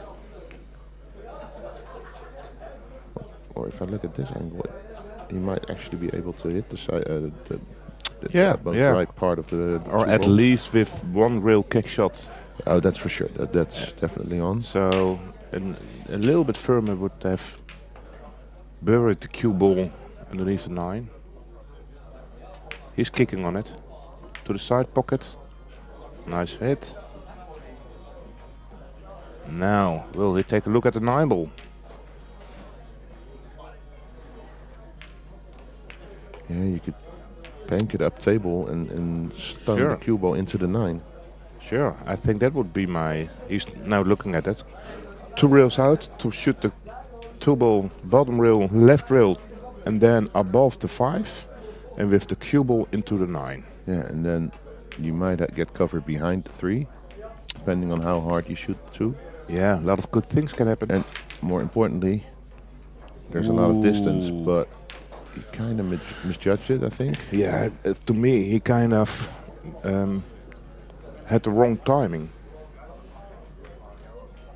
Where the energy of the cue ball was already out of the cue ball before it hit the 2 ball. Mm-hmm. And therefore, he didn't have that nice contact with the 9.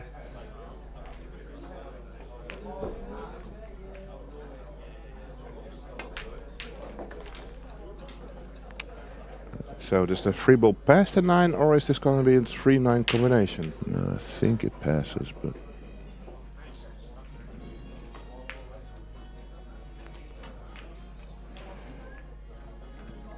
Well, it's hard to see with the banner in. A little bit. Yeah. Thank you, Jimmy. So it's close. It's close. I would take on the 9. I think so. Yeah.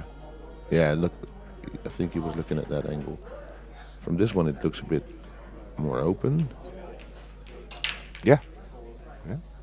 I think he'll go for the 3 ball. But he is, and missed it. And now he's like, I should have gone for the combination. Yes, definitely. But then again, if he had gone for the combination, missed that one. I should have gone for the 3 ball. Was wide and open to go for it. So Niklas back at the table. Has to draw this back to the center. Quite a pacey shot, I think. Just made it.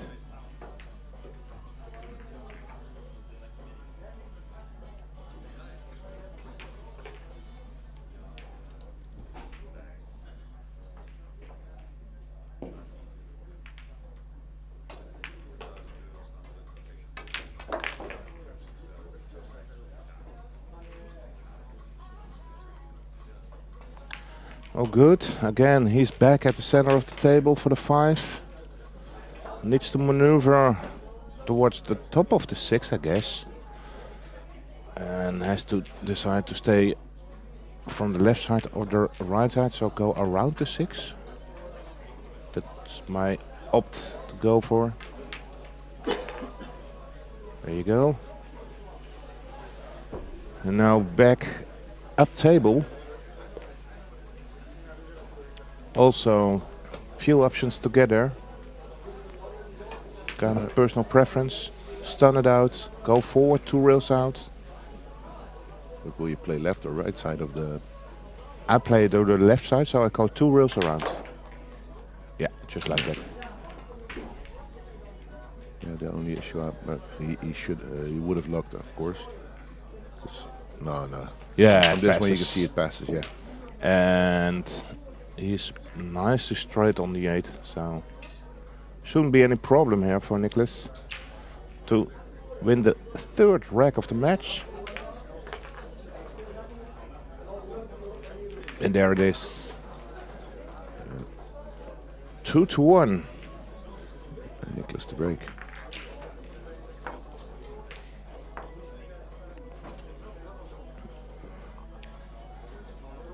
So we're happy to provide you this live stream.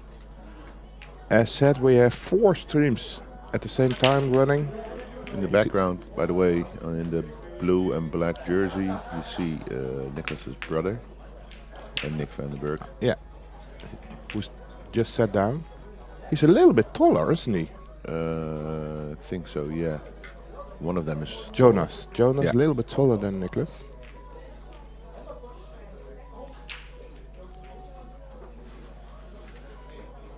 So we have a field of about 100 contenders. Yeah. And The final of this tournament will be Sunday evening, 9 o'clock. Correct. So up until then, we have a lot of pool action for you guys.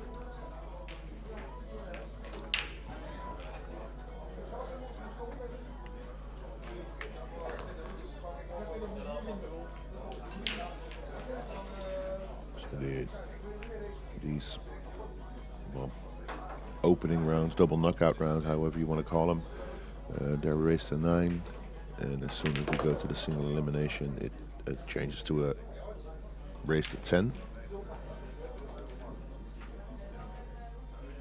And it will be the race to the 10 up until the finals? Yeah, final as well. And the losers rounds are raised to 8. All right.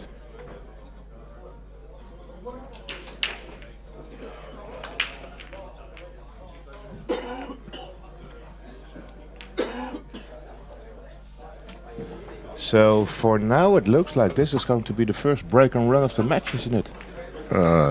So far, so good, yeah. This six ball is probably the only toughest shot he has. Well, it's not the shot itself, but the positional shot on the 7 was, well, that's a bit more difficult.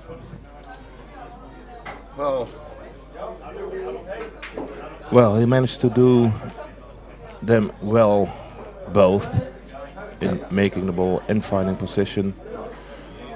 2 rails out, and probably the 7, 8 and 9 all to the bottom left.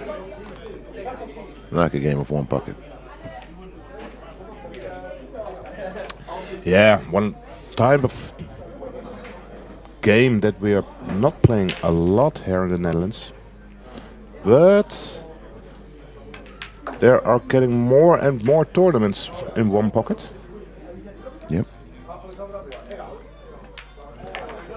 So Niklas' brother Jonas is playing against Nick van den Berg,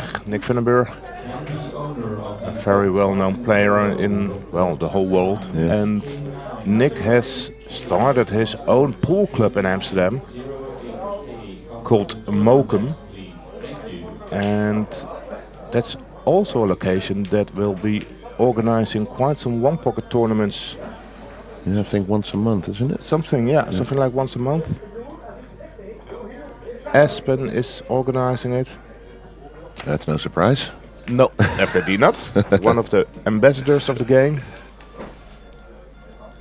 And if you're in Amsterdam or close by, then you definitely need to visit Mokum. It's a lovely place. So that 9-ball came somewhat close to that corner pocket there, but swing it around the corners and missed it. That's some signs of a missed ball that's not really necessary. Yeah, it's not something you see him do often. No, he'll definitely be disappointed by that miss, because I think this rack was there for the run out. Yeah, it still is. Just for the wrong player, in Mika's opinion now.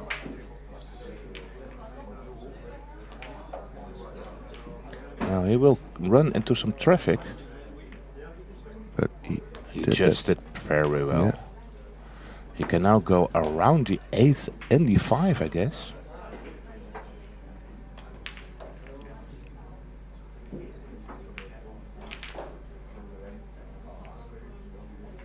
I think that I would go to the right side of the orange 5 ball. Yeah. To avoid all traffic. Bottom left, I think you can spin it around. Just go around. We Thank just you, got Jimmy. He just got there. Raises his hands. It's an apology. Got lucky.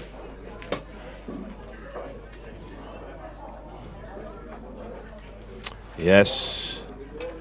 perfect camera angle to see that it is indeed available.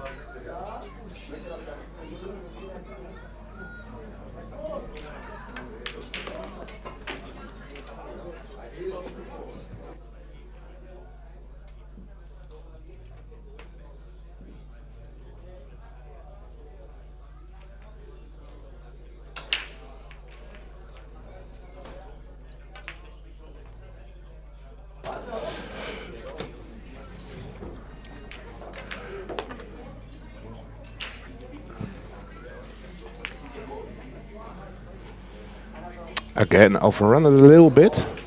Yeah. See the expression on the face of Nicholas. But I think he can avoid both side pockets.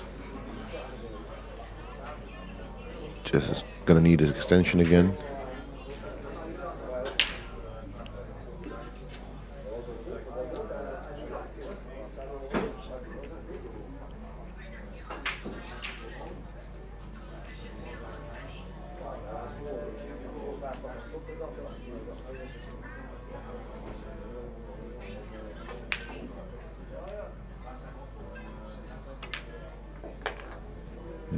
Yep.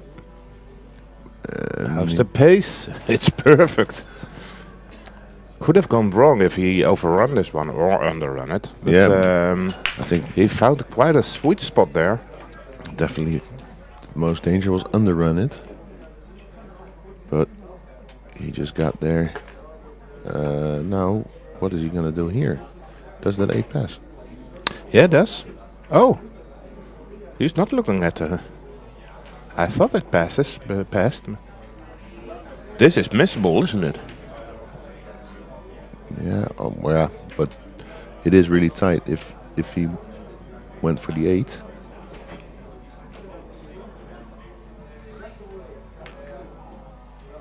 Oh, he played it nicely. Yeah. Well done. Absolutely. Great shot.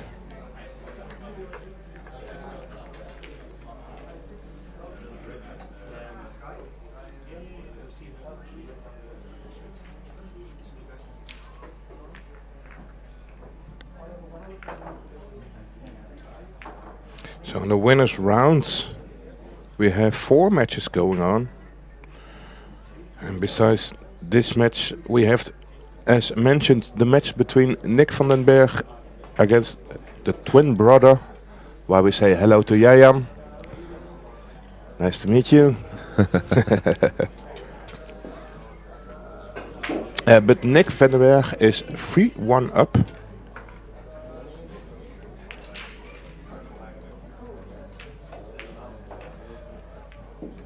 Against Jonas Door. And then, yeah, sorry, my internet broke down. Yeah, he didn't pay his bill. And we've got Alex Montpellier who's playing Can Salim. Can Salim is up 4-1, and Mohamed Soufi is up 6-3 against JJ Fall. Right, and in the losers round we have a lot of other matches running. Any importance to see? The Dutch guys are doing quite well. So the son of Nick van den Berg is called Sky van den Berg, and he is against Hugo Leung, and Hugo is up 3-2. So the son of Nick, Sky, is banging on the door for quite some, well, pool career. Yeah, he's a good player. Absolutely, yeah. Still young, still a lot of things to learn. Yeah, how old is he now? He's like 15. I think he's older. Yeah? Yeah. Just remember years back in, I think it was in Alkmaar, when we had the Dutch Championships. And he joined us in the commentary booth for one of the next matches. Yeah, I remember.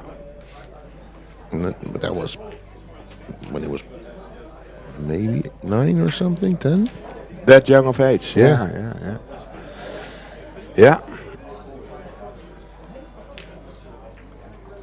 So no, he's doing quite well.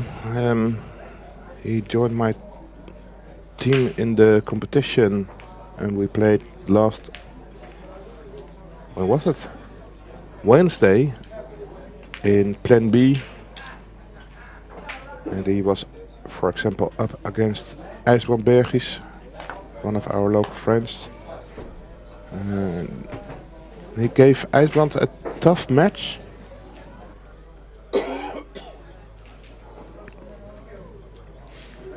So all the best for him in this tournament. This is going to be a tester. If you look at the position he's in and where he has to get back to, preferably somewhere where he is right now, actually. Yeah, or close to the 9 ball. That would be my opt. Focusing to bring the cue ball to the 9, but still missable or makeable.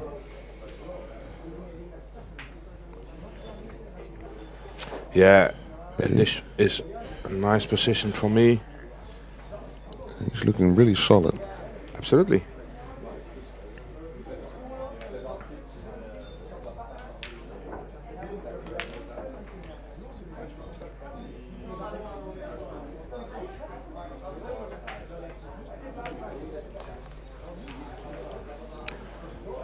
All good for Nicholas here.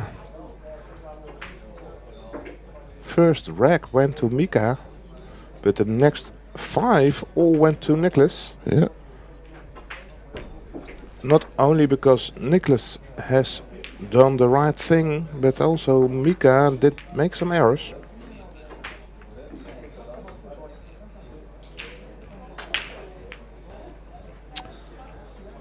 And this is a comfortable lead now for Nicholas. I think he would be glad to make the agreement that from now on we will just split each rack. One rack for you, one for me.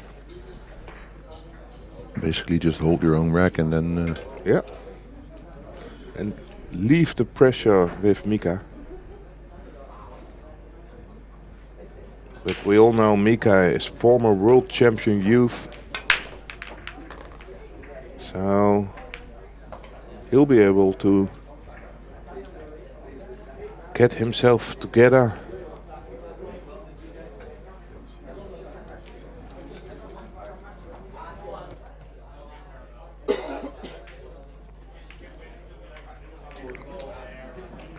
But I guess he does need to come out with some great shots.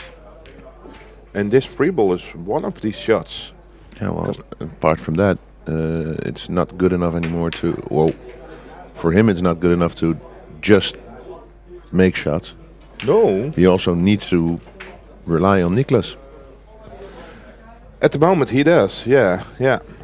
And he can rely on Miss Fortune, or other words, Lady Luck. And after such a big miss, he's quite lucky to not leave an open shot here. Yeah, but this is a free bank. A free bank for you, even. Yeah, because he roll it in. No, you can just bank it, and the cue ball can stay behind the 4. But he doesn't do that. Actually, again, a very poor shot there. Yeah. We've seen so many split safety shots been played and underrun it. I think it's due because it's very slick cloth and the table, the balls are, well, you can see some. Oh, that's a nice shot.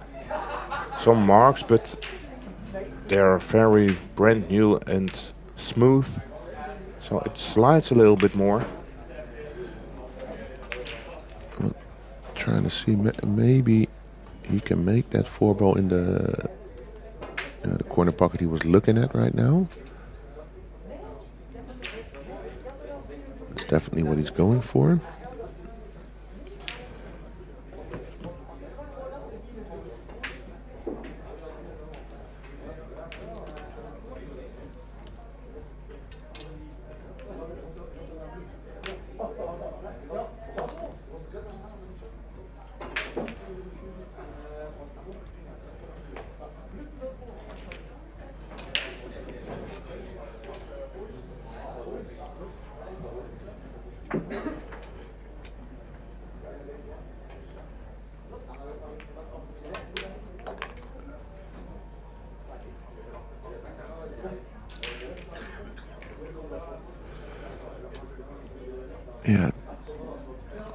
Hinke can go around the 8 and maybe even around the 7 to play shape on that 7.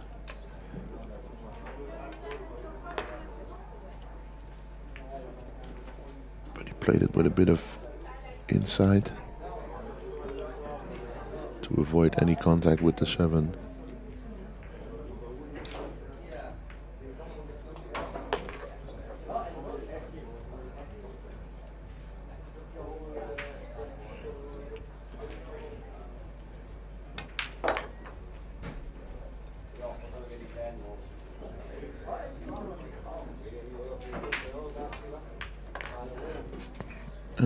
Gets one back.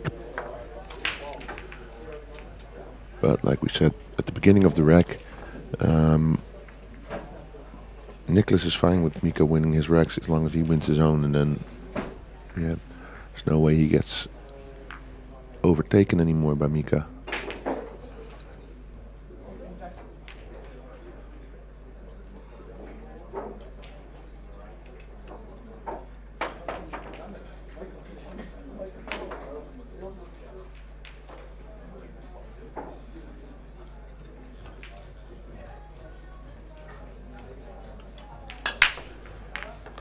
See, great break.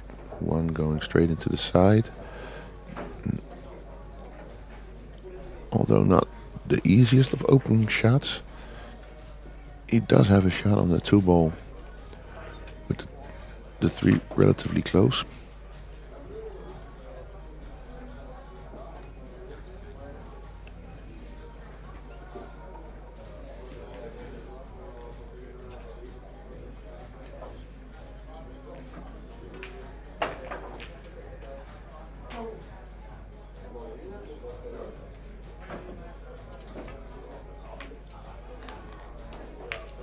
Wow. Yeah. Great shot.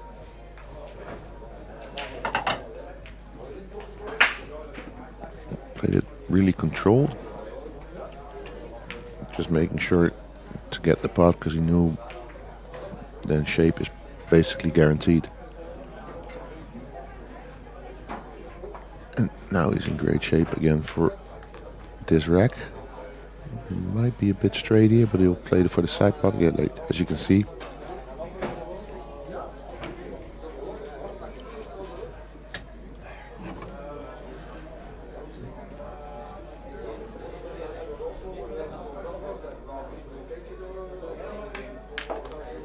Oh, that's not really how he envisioned. Oh, the angle looks a lot worse, a lot less worse than I thought at first.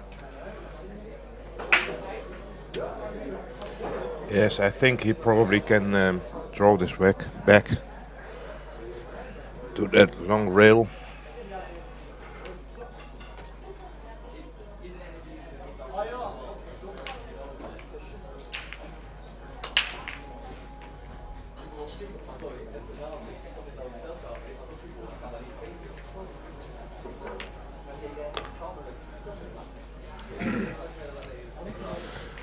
Now he needs to land in between the 7 and the 8, isn't it?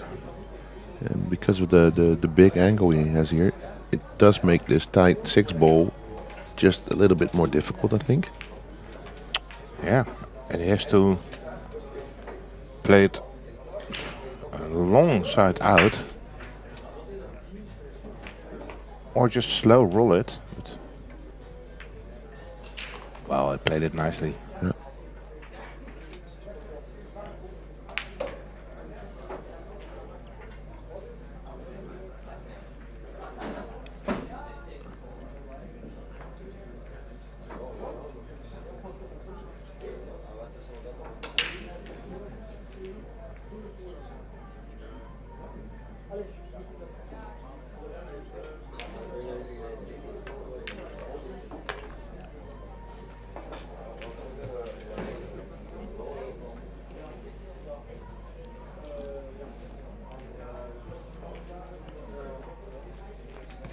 Might want to stay short-sided.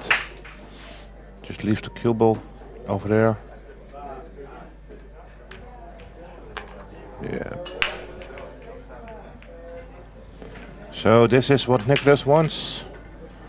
One for you, Mika, and one for me.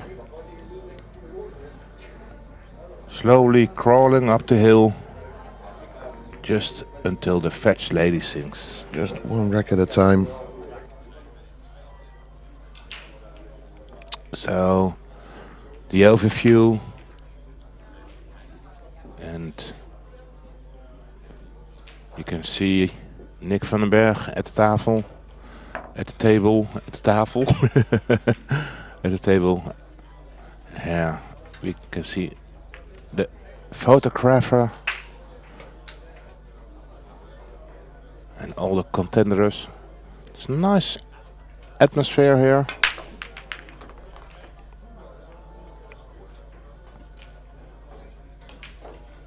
A good break by Mika here.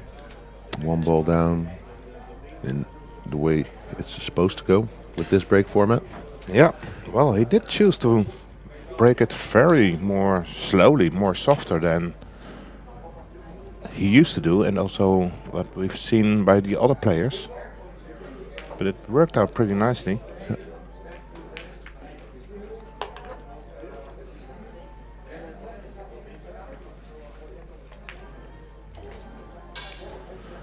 Now the 7 ball is the most interesting ball. Let's see how he approaches that. Let's see. So it does go into the side. Yeah, in both sides. Oh, for sure, yeah. Yeah. But he might opt for a combination, or. But it also goes into this pocket where he just played the 5 in. Yeah. Let's see how he feels like the best position is. I think drawing it straight back towards the 8 ball to shoot the 7 in the, well, from this camera angle, top left. But to where his hand is, that would be perfect. Ooh. No, went for the side pocket. Yeah, it's just kind of personal preference almost. Yeah, and you can just like slowly roll it in. Yeah. To get straight on the 8.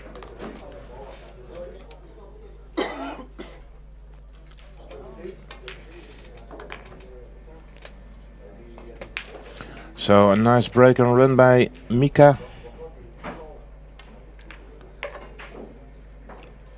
And Nicholas is up next. And this is the only thing Mika can do now, basically, is just run your own racks. Wait and see until... Yeah, and hope Nicholas makes a mistake in one of his.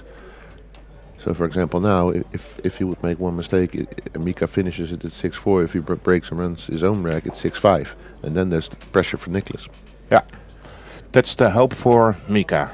Yeah, and Nicholas just wants to do what he did his last break, just run out.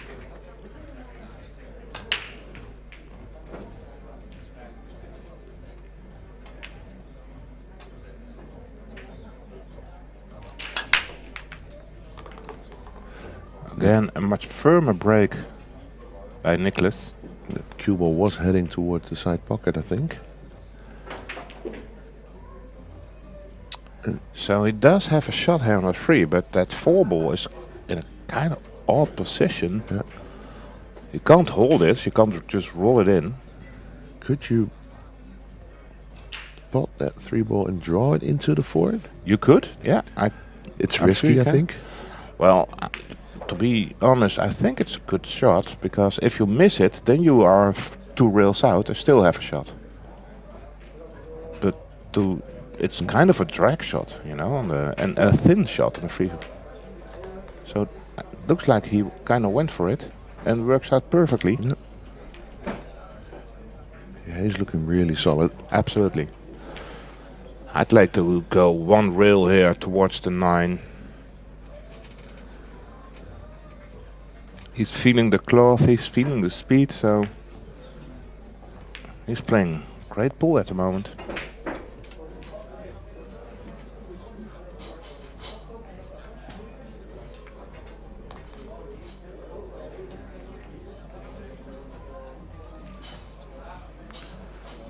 Now I guess he will have to go around to 7. I was just saying about to say that he's not one of the tallest guys of the field. So this, for many players, they can reach this shot without extension, but looks like he's going for one railer.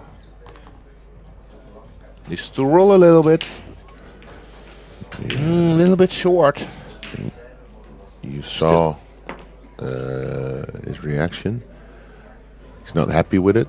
Still, he's got options. It is possible to cut this in. Yeah, and he's pretty close to the 6, so I expect him to make it. But I also expect him to go up and down and up and down. Yeah. 2 times up and down.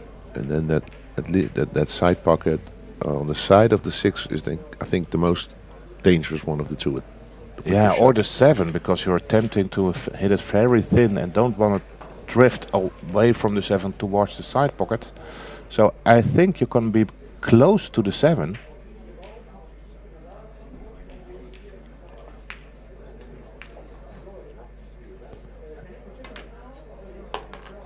Up and down. Oh. I'm sure he's going to be happy with this. Still not fully in shape. But no. Again, but he recovered for the first one and needs another recovery shot. I think he can hold for 2 rails, just very soft. Just roll in the 7, and the 8 does not pass the 9, so it needs does. to be at this. Yeah, towards this pocket. Yeah, indeed. Good shout there, Kevin.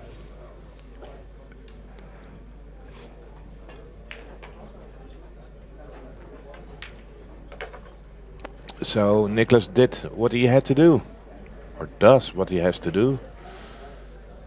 Just hold your own racks.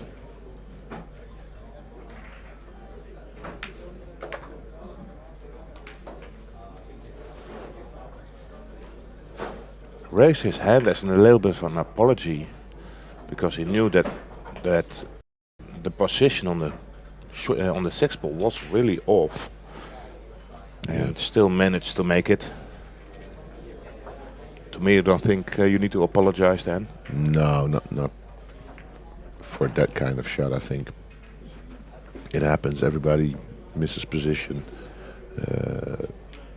by a little or by a lot, and it's not like he fluked it in or whatever. He just played a good shot to recover somewhat, and then played another good shot to recover even more. Yeah, that's cool. Right. In the meantime, Mika has opened up the 11th rack of this race to 9, and again did not full force it on the break.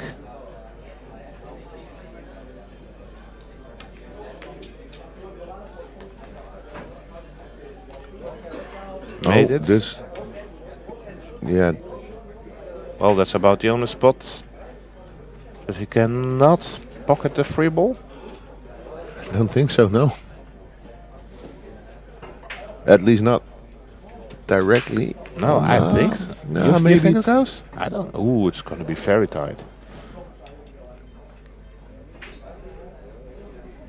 If you hit it with force, you might be able to push it through the knuckle, but well, you need to hit it such a thin shot. He's going for it and make it. And he just needs to take. And that flick on the 7 opened up the 5 and the 7, but now it created a new issue.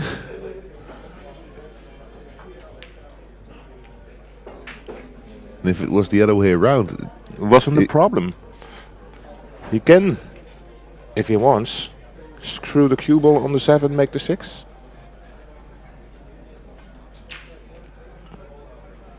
And he just goes safe and says, all right, yeah, you solved it. Done.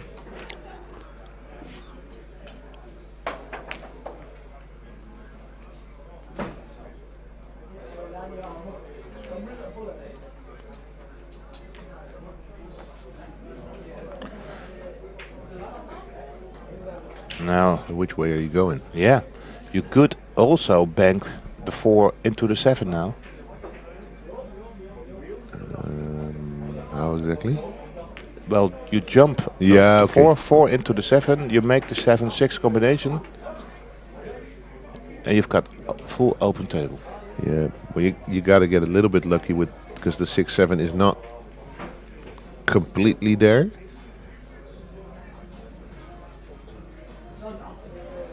No, I'm not saying it was the right shot, but I was just being creative on this Saturday afternoon. Now again, creativity. Cut this in the side. Tons of right side English to spin it into the 7.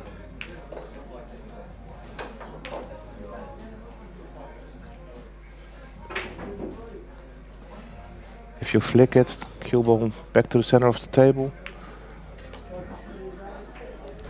Could be worth it to go for.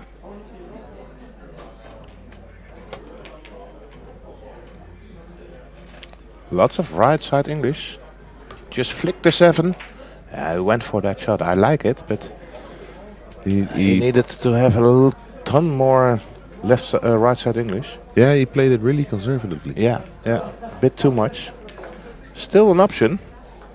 Yeah, you can still go into it. Screw here. into the Yeah. 7 and the 6 right now. I just nothing. Screw it. No, he went from the bottom.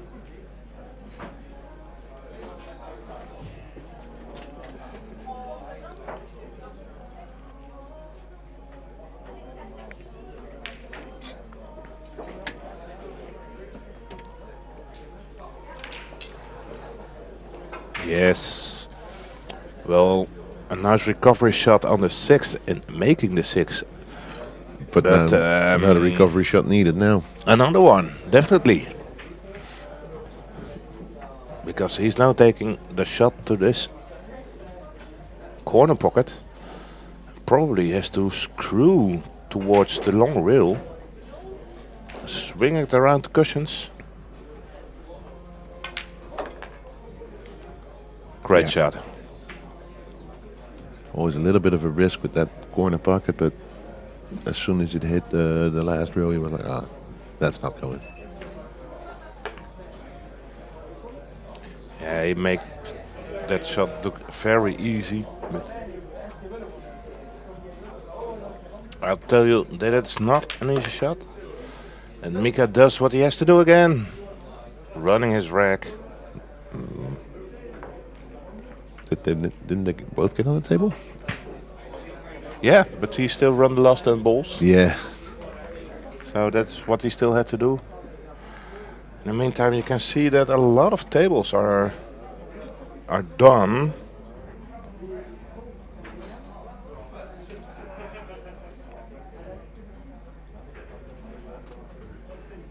His brother,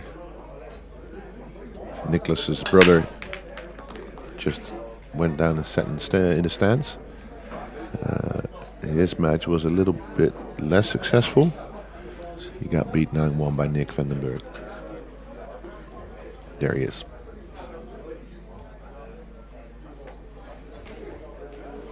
Yeah, I'm not quite sure who's the older brother of these two.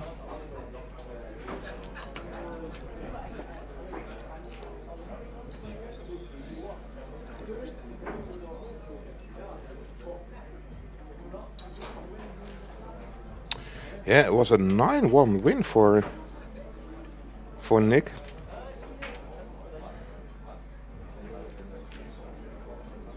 And also from Germany you have Chan Salim. He is up 7-3 against Alex Montpellier from France.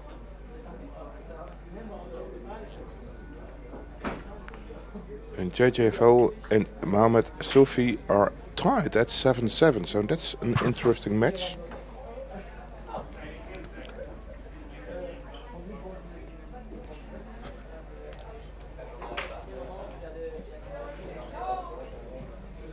And at the loser side, you can see that Sky Vandenberg, Nick's son, is still battling against Hugo Leun. He's training 4-5 against Hugo.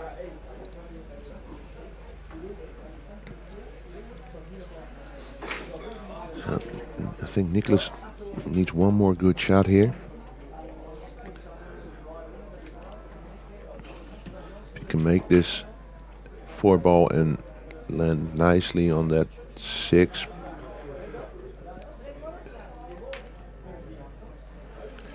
Just there. Yeah. It is a little bit full, but yeah, now all the hard work has been done. Yeah, he does need to jack up a bit, I think.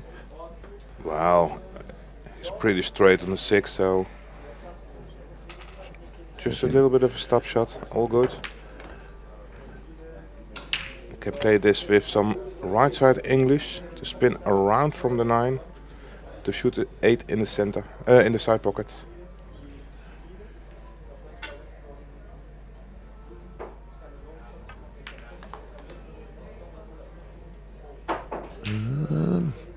You might need to go up and down now. Some kind of a funny angle, you mean? Yeah. And it's also a pretty small angle, so it does require some force to actually go round. Yeah, he's now looking at just drawing it straight back. You don't need to be perfect on the 9, because the 9 is mind the quite side a nice pocket. spot. But he played it with great pace. Good enough. And this 9 should bring Nicholas on the hill on the second round match.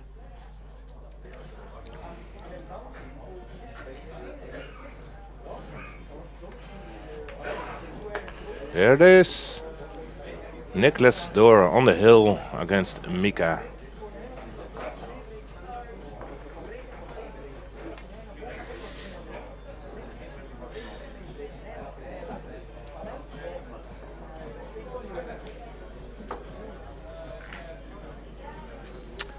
So the next matches will start at 2 o'clock, I think. So we are nicely on the schedule.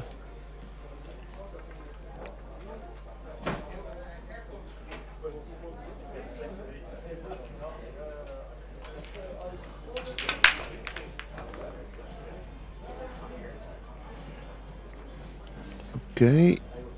Will he be able to reach this 2-ball? Yeah, he definitely can reach the 2-ball, but that 3-ball doesn't.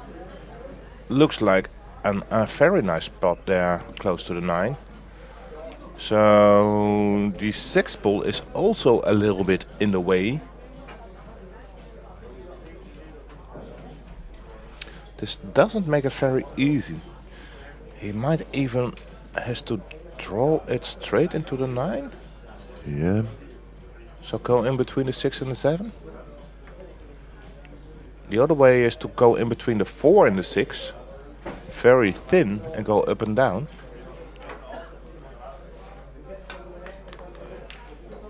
Oh. Well, does he get lucky? Looks like it. Might just made it there. I think he found that little awkward sweet spot. He never played for this position, but I think he can make it.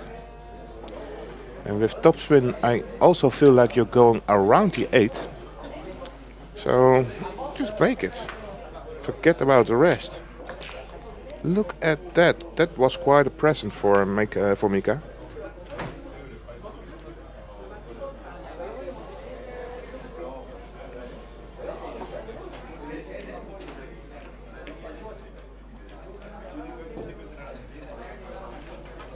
Roll this in. Oh. for a second I thought he... You were fooled by the camera angle.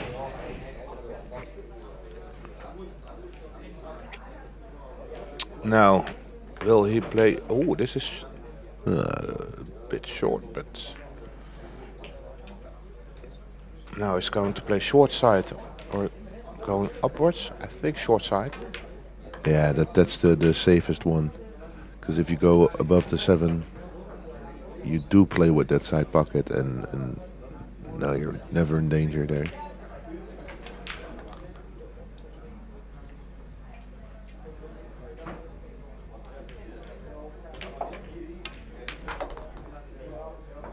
Does need to go a bit. Yeah, it's okay.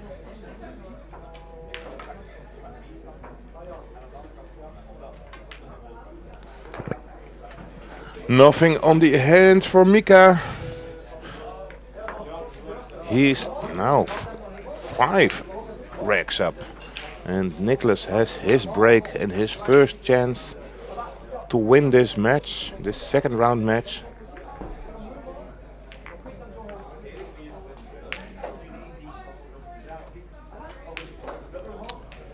Nick van den Berg, some Van den Berg family, watching how Sky is doing.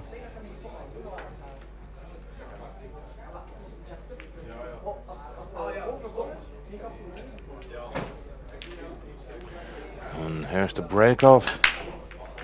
And Nicholas chooses to leave a little bit pace out of his break. He also now went for a softer break. And, well, made 3 balls, so that's no thing, but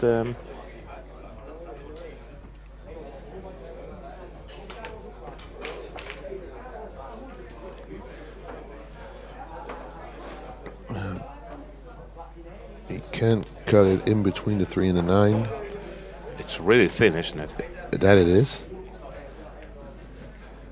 But if you want to attack, that's basically the only shot he's got.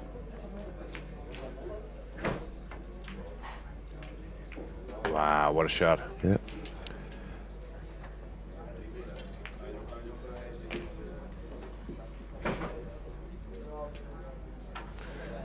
You see the first sign of frustration of Mika.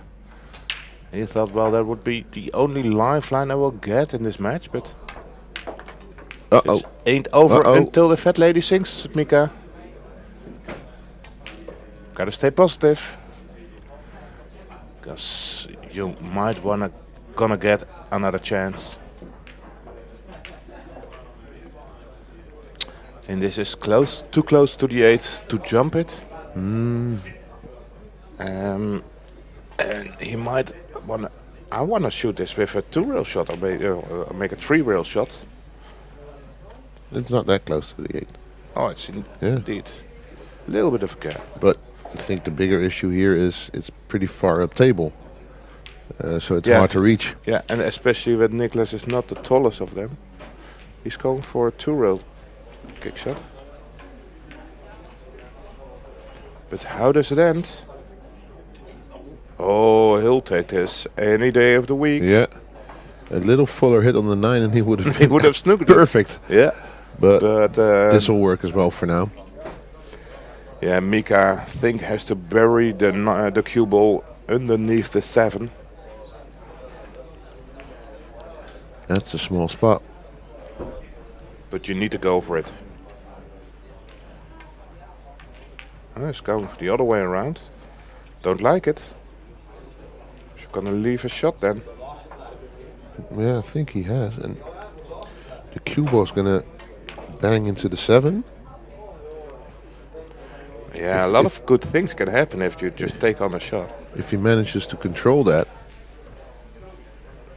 Yeah, it looks like you're gonna hit the 7 as half ball, which is fine. Then you keep some close distance with the 7 after contact.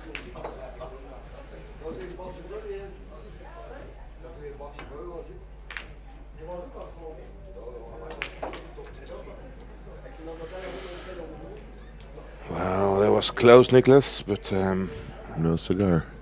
And a lifeline for Mika. Going around the 8 now.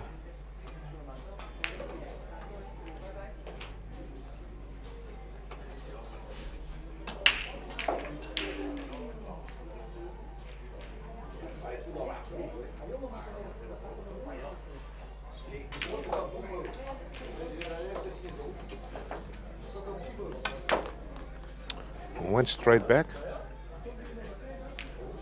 Doesn't want to end up straight, but that seems okay.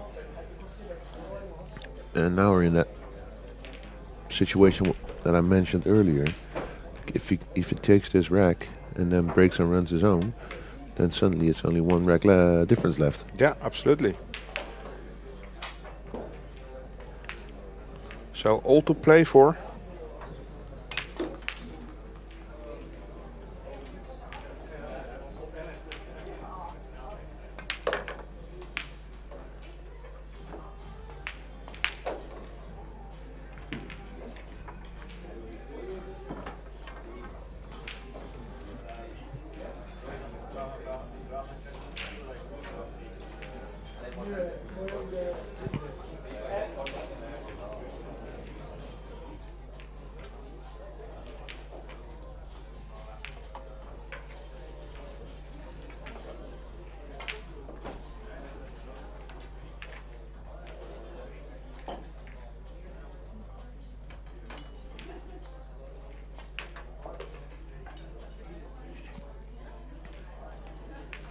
So, well, most of the matches are finished. One match that's been finished in the winners round is Mohamed Soufi against JJ Fowl. It went up hill, and Mohamed Soufi ended up as the winner, winning 9-8. And Alex Montpellier is 5-4-8 down. 9. Oh, it's finished. All right. So Alex Montpellier lost, and Chanceline promotes to the qualification round.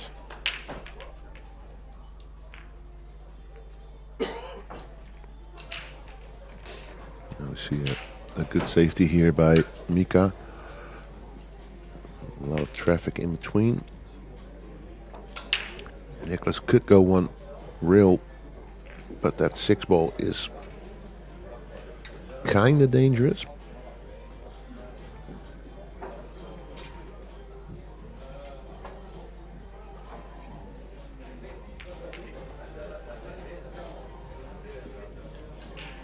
Instead he goes 2 rails. Maybe a third if he gets the line somewhat off, but that's a great hit. And it's also somewhat of a okay leave. Mika can see it, but it's a difficult pot.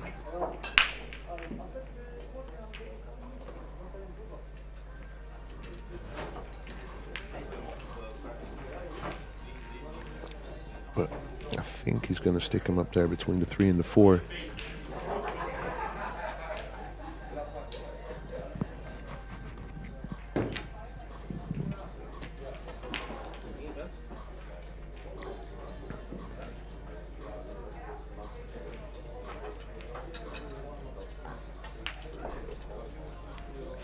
No, he can't reach it, so he's going to put 2. Play safety. Yeah, two towards the 3 and the 4. Yeah. But he already left a gap there. Yeah. Well, the gap wasn't the biggest issue, but he can hit it full. Like if he has to kick at it, then it's a difficult one because you have to be really precise. Yeah.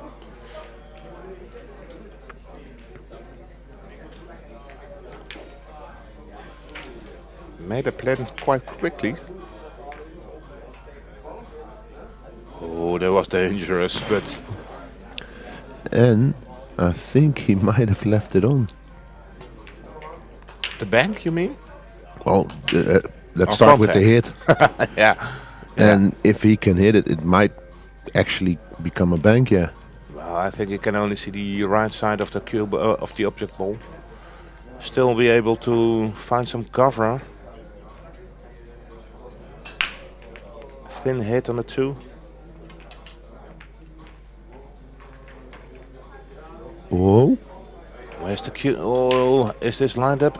I don't think so. No, but that was dangerous. You have to hit it thin anyway. Nah, it's pointing towards the long rail, so yeah, okay. I don't see this going in.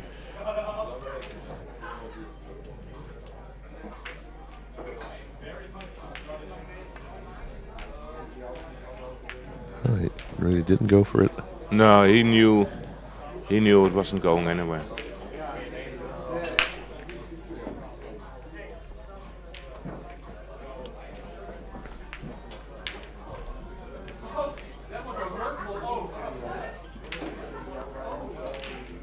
Well, now we have the 2-4-3-9 combo.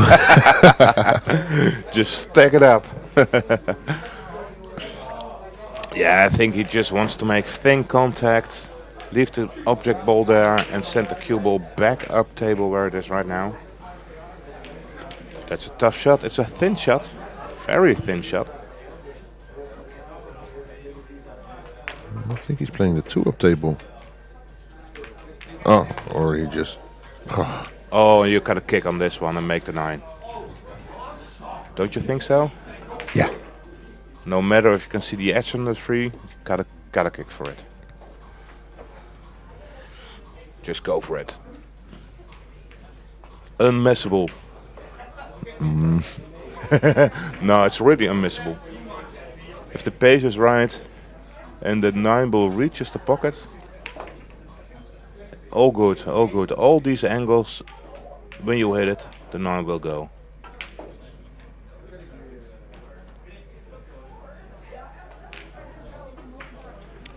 I think if he hits the rail first and as full underneath the 3 as possible. Even then, exactly that's where he hit it? No, Even no, then? that's not what I meant. All right, I think from any angle you hit the 3 and the 9 would go. There is this nice video by Dr. Dave where he really explains where the sweet spot is between a combination shot where you want to edge it, or when you have so much drag from the object ball that it's even out. It doesn't really matter where you hit it or you cut it. And when you're closer, then you've got that drag, and when it's more away from each other, then you can cut the second ball. It's a very interesting video by Dr. Dave. Don't know how the video is called, but worth a watch if you want to learn more about it. And now the most important break-off for Niklas Dorn this match. Break-off for the win. The 1's in. He needs that 2 ball to stop. Well, it did stop in order that he can make it. But still, he needs to travel all the way up table towards that red 3 ball after making the 2. He's now taking a look and going between the 8 and the 9 with the cue ball. Make the 2 ball in the side and travel from the left rail. Just miss the 9 and the 8. And the 4. And the 4. Let's see. Oh, wow. And the 4. Yeah. Yeah. Close. All right. Now, so he could bank the 3 because the 7 is in the pocket. Yeah. So that's a big margin. He has to keep playing. Yeah. To be honest, that 7 is so far away in the pocket. You could also miss the 7 quite easy. Need a nice bank. There you go. That's looking good. Wow. Great shot. Still some work. Yeah, but to be honest, I think the 8 is more a distraction than an object. Yeah, but you also got the 6 and the 9 there. Which can come into play if you don't hit it perfectly. There's no risk of the 9 going there, I think. First of all, make the 3 ball.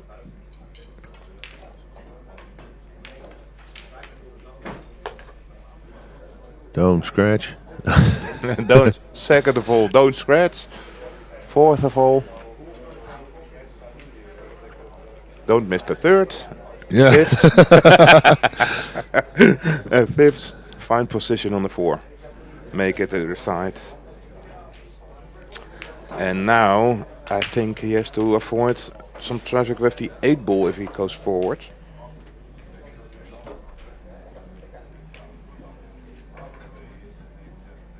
He's going to the corner. Yeah, he's going to the corner. Yeah. So. Yeah. Oh, that's not easy. That's not easy. But second prize. And it's not a bank you want to play. Sorry, a jump you want to play, because that's difficult. Yeah, and the kick has a lot of rewards in it. Yeah, but also, that should work. Yeah.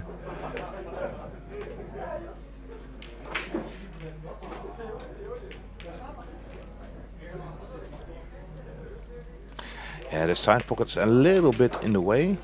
I think you have to play over the side pocket.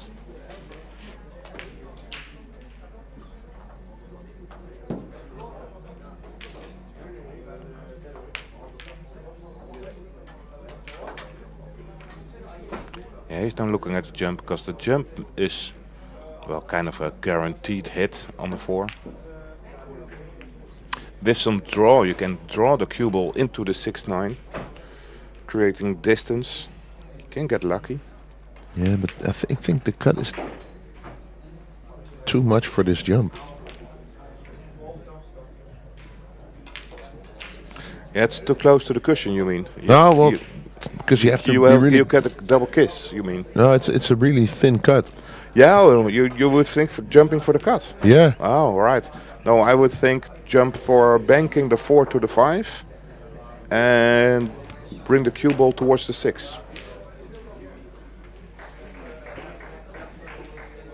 Because indeed it's a really thin cut if you want to go for the... Yeah, and then I would rather kick. If you want to go for the pot, then I'd rather kick. Yeah, but I'd jump for safety.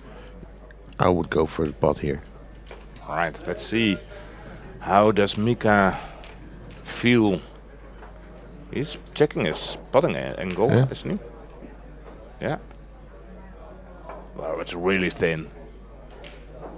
It's feather thin. Feather or feather? Feather, yeah. He needs to be as good in jumping as feather to hit this feather thin. Looks like about going all in on this jump shot then. Because if he misses it, he probably leaves a shot there. Yeah, missed it by a mile. And that's what I said, it's all in if you go for it. And now, with ball in hand, this should be the chance for Nicholas to close the deal. I would like to be close and straight on the 5 ball.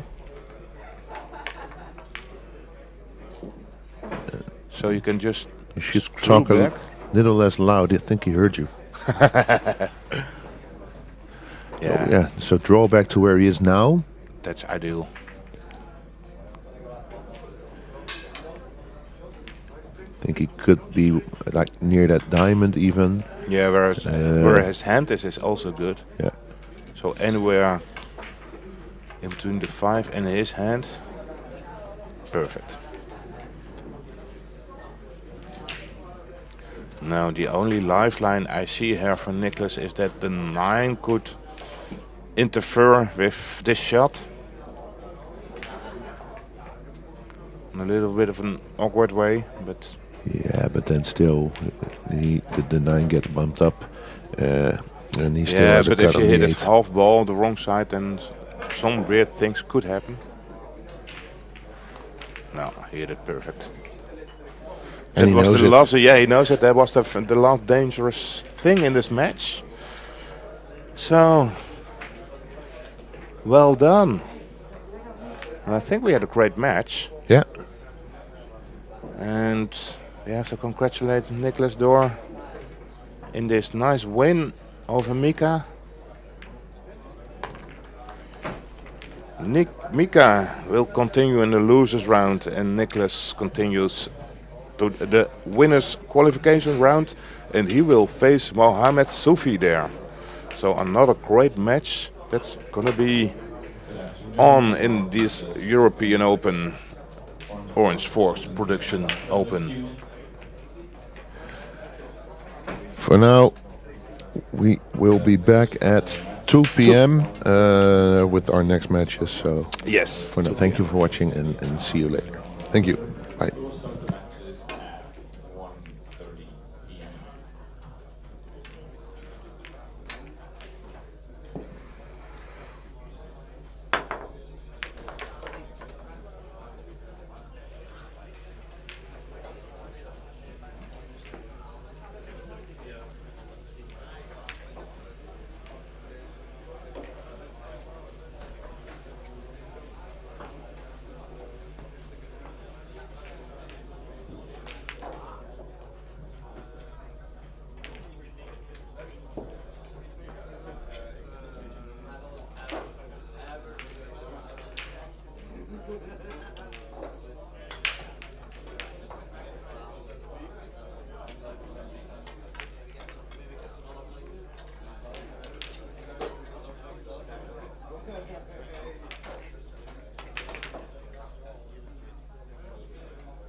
Dat is een kutheid.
start with the last matches of the loser round 2 scheduled for 1:30 p.m. In the losers round, we are playing Race to 8. Break rules are ultimate break, 9 ball on the spot, break box is in effect, and we're using a rack template. And for all the participants, starting today, we are racking the 2 on one of the 3 bottom corners of the rack, and we will be checking this during the matches. Then we can go to the following matches. On table number 2, Daniel van de Vechte against Marcin Sadawi, table number 2. Table number 3, Oscar Phillips against Kim Jacobi, table number 3. Table number 4, Bayram Ezi against Johan van der Leest, table number 4. Table number 6, Rogier van der Kamp against Ali Abu Rashid, table number 6. Table number 7, Marco Carvalho against Ali Shabuti, table number 7. Table number 8, Mudar Ali against Aziz Musati, table 8. On table number 9, William Giraldo Orozco against Sonny Haagmans, table 9. Table number 10, Alan Frans against Gijs van Westerbrugge, table 10. Table 11, Lin Yao against Joey Haagmans, table 11. Table 12, Verdou Jabbergeel against Nigel Wynn, table 12. Table 14, Danny King against Anthony Nguyen, table 14. And on table number 15, Yayan Ahabian Biayanto against Michael Sugar, table 15.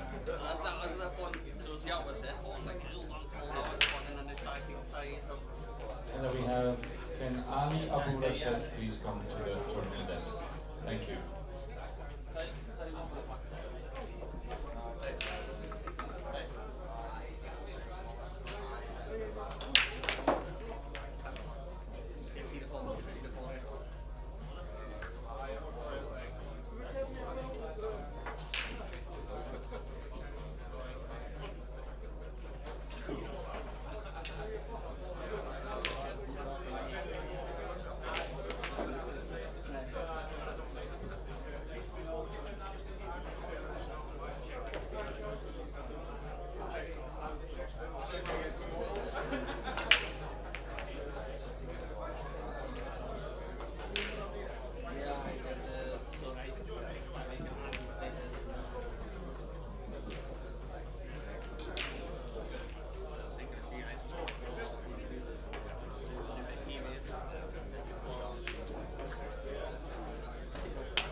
Good afternoon, everybody, and welcome to the second OrangeForks Open presented by Predator Q.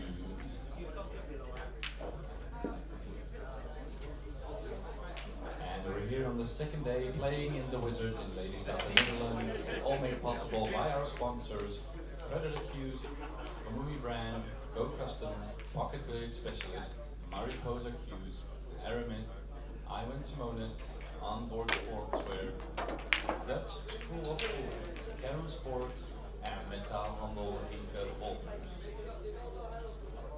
And give a round of applause for the team that is making this event happen, OrangeForks Productions.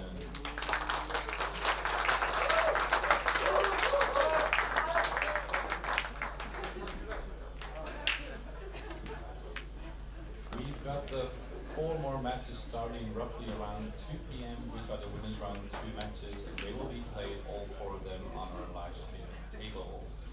And you can find those on OrangeForks.com and on YouTube. For the players, just a small reminder about the break rules. We are doing ultra break, 9 ball on the spot with a break box in effect, and the racket template will be used. Additionally, starting today, we will also have the rule that the 2 needs to be racked on one of the 3 corners. Once more, starting today, the 2 needs to be racked on one of the 3 corners. We will start the matches in roughly 5 to 10 minutes. Thank you.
start the first live stream matches being played on table 1, the OrangeForks Arena, viewable on OrangeForks.com. Marco Teucher against Goran Kobas, table 1. And on table number 5, Joel Kostovic-Romo against Adam Smith, table 5. And on table 16, Mehdi Daghbouche against Mark Bijsterbos, table number 16.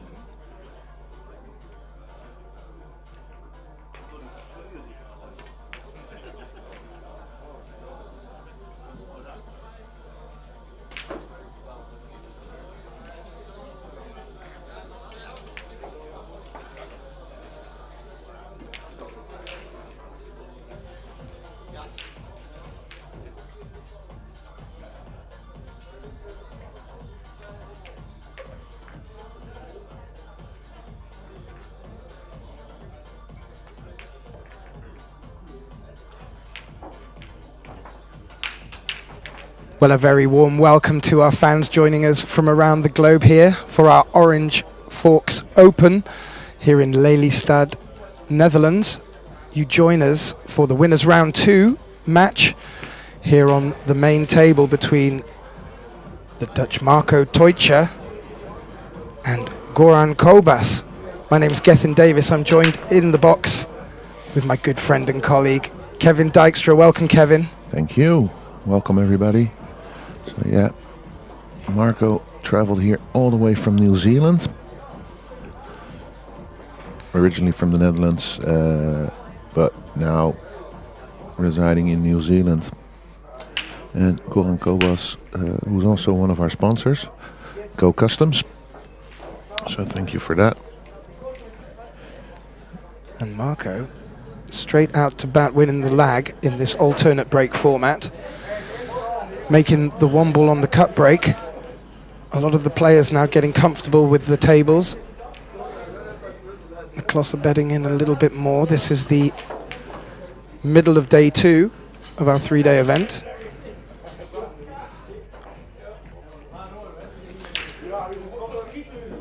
And, well, I don't think he's worried too much about the 2 ball. It's getting position on the 3 here and avoiding the traffic. Yeah, you do have both pockets available down there for the 3 ball. Does give him some options if he got the speed. Wow, well, that's a good opener. Both players getting a good amount of time on the TV table before this match, and that's showing there with Marco. Good control of pace.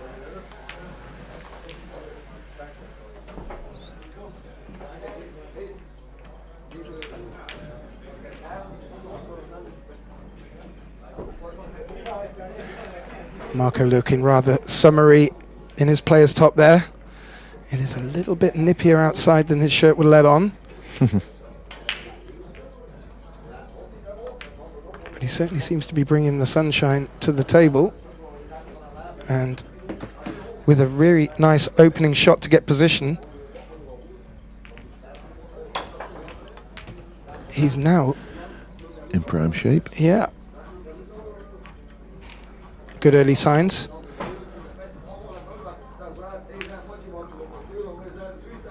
And always nice to get your account off with a break and run.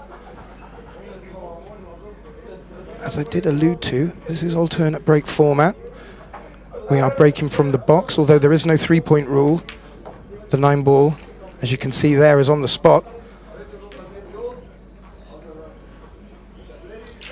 Nearly. And Marco Teucher making short work of that, taking the first rack with a break and run. Takes the first rack to lead 1-0. And now we get to have a little look at Goran's break. Yeah, yeah. Goran, as Kevin alluded to, one of the sponsors here at our event. I will mention our other sponsors in due course, but just wanted to point out Go Custom Cues. Goran is playing with one right now. I would hope so. And his cue, I've been reliably informed, is a DK edition and also includes a little bit of JK, Joel. and Nick Vandenberg, both also playing at this event. Both sponsored players by Goran. Oh, that one ball was really high. Yeah. And has ended up in a very nice position for Marco. Yeah. So. Just having a look around the table. Yeah. Good look at Goran there. Well, it's his first shot aside of the lag. And the break with the 9-ball on the spot has been causing a few problems early on, but as I mentioned, quite a few of the players are getting used to it now. And let's not hope that's going to be the difference in this match. Yeah, it's being used at more and more events, of course. Even in our local league matches, be it without the break box, but also there the 9-ball is racked on the spot. They were the original Moscone rules, if I remember correctly. Oh, years back. But the rules changing to try and even it out a little bit, and what that does give us as commentators and you at home is normally a bit more swing in the action. Momentum seems to shift a couple more times than they can do when it's winner breaks. You do tend to find players get in the zone and tilt.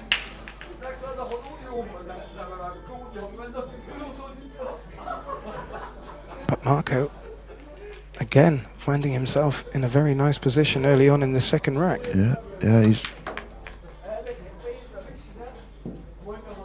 looking pretty comfortable.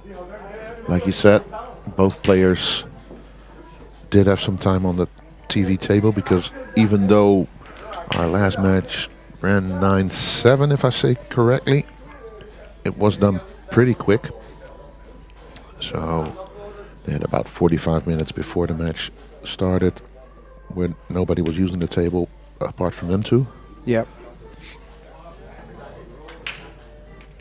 As you can see in the background, our viewers' stand is filling up quickly. We're just 45 minutes north of Amsterdam. Final day tomorrow. There's going to be some big matches as well as today. If you fancy coming on down to watch, you can get that close to the action and the players. Very good atmosphere here at the OrangeForks Open. Ooh. Needed to be careful with his stance there, as the camera angle showed. But he's come lovely on the 6 here, just far enough. Yeah, you should, because I saw a little bit of a, well, not frustration, but like, not quite perfect, maybe a bit too straight. You think he wanted to finish shorter then? No, he's got an angle. Yeah. Maybe at first it looked like he was going to get straight and ended up with just enough angle to move towards the 7. Yeah, he was. And if you look from our great overhead view there, the 8-ball is available to both corner pockets. The 9 is not obstructing it, so Marco with the choice of which way he wants to go here. Did see another smirk there, Kev. Maybe just feeling it's not going exactly how he wants, but it doesn't seem to have affected his play too far. Too much, rather, too far. And if I see correctly, he's wearing a glove of one of our other sponsors. Eagle-eyed Kevin.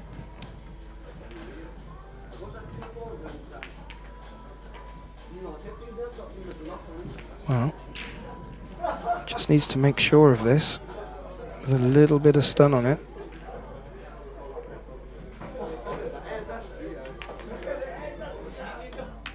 And we could see Marco taking a 2-0 lead, but more importantly, he's kept Goran in his chair. So this is exactly the start he wanted. And with it being alternate break, Marco will be back at the table with another chance of keeping Goran in his chair. So good stuff so far for Marco. Still early stages in this race to 9. As you can see, all the matches are underway. And some of our smaller viewers have come in today to watch the matches. It's great. Good family atmosphere here at the Wizards Pool Hall in Lelystad. Now, we get back to Marco, who had a very good break in the first rack. Yeah, which led to a run out. Would probably want to be recreating that now. Well, let's see.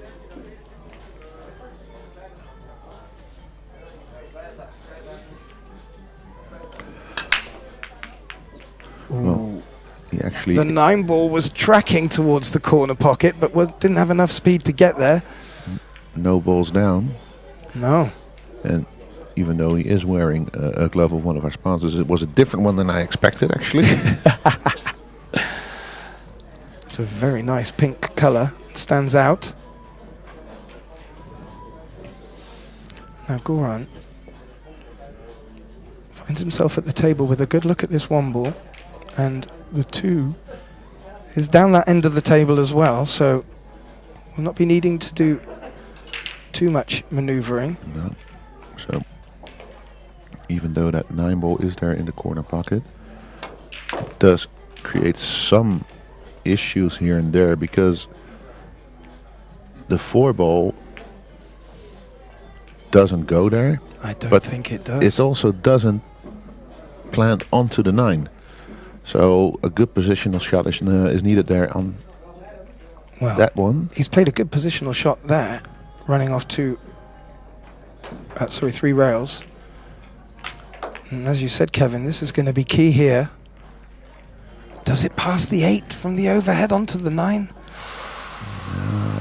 You see where he wants to go. He also, if he runs short, still has the option to go long.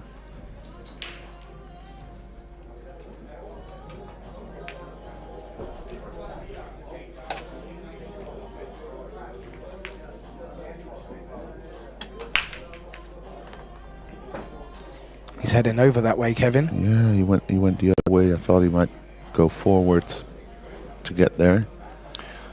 Well, no. I'm sure he'll take the 4 on, but he's also looking at, will there be a Brucey bonus of the 8 careering towards the 9? So make sure of the 4, but anything could happen here, Kevin. Yeah. And he's stretching a bit too. Awkward. I think he's put on like a 10-foot extension there. Is that legal? Oh, I think it is if you look at Earl Strickland.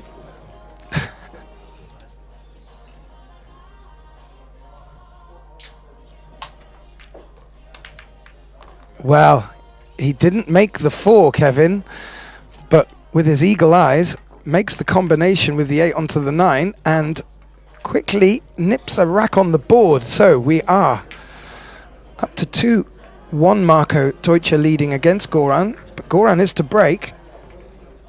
It's a little turn up to the books. Yeah. Now needs to see if he can get a ball down this time. Yeah. Yeah, the break didn't work in the last attempt. But I was watching him during the warm-up. He did have a couple of break-offs. And the 1 ball was tracking towards the middle pocket. So if Goran can get that working, he might not let Marco steal too much of a march here. Avoid him from becoming Macho Deutscher. Exactly. Well, the way he opened up with his 2... Oh. With his 2 frames, Marco really looks formidable, so Goran is going to have to really keep him at bay, and yet again, another dry break we find. Yeah, 1 ball was high again, but at least this time, he didn't really leave anything for him. No, I'm just wondering where, if he were to push Kevin... Nah, he won't be pushing because he can hit the 1 full on. Oh, he can? Yeah. I just don't think he can reach the putting angle.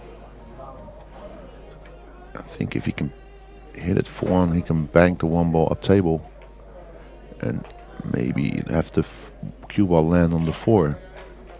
That's not a bad shot at all, especially where the 7 is. creating a little bit more of an Oh, he's obstacle. going real first. Oh, well, he went for a push out apparently. I didn't hear the call, Kevin. We're in a commentating booth just to the side of the TV table, up underneath the big scoreboard in your top left there, and we can't hear everything the players are saying. So yes, a push out called, and that will leave Goran with the choice here. Do I take this on, or do I give it back to Marco? I do not think he will give it back to Marco. I think still the shot I just mentioned is on. We'll find out if he can see the pots in angle or not. As Kevin alluded to, he couldn't, but he's just come up short on that safety. Yeah, we saw that in the previous match as well. If they play this like sort of split safety, both players kept underrunning it. Yeah, interesting. And also in the match before, there was a couple of safety attempts that came up short. Maybe the players just misjudging how the cloth is slowing down as the days progress.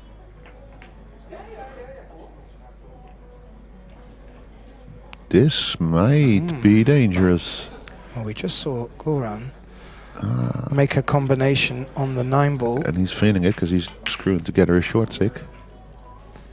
Yeah, so as much as that's a good safety by Marco, covering the 1-ball, the 9 has leaked over there as well.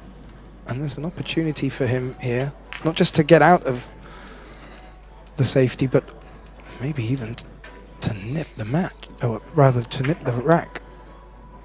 Yeah, don't get ahead of yourself.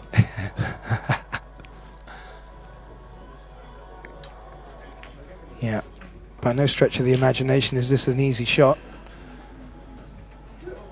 Good look at his Go Customs jump stick here. Fraught with danger.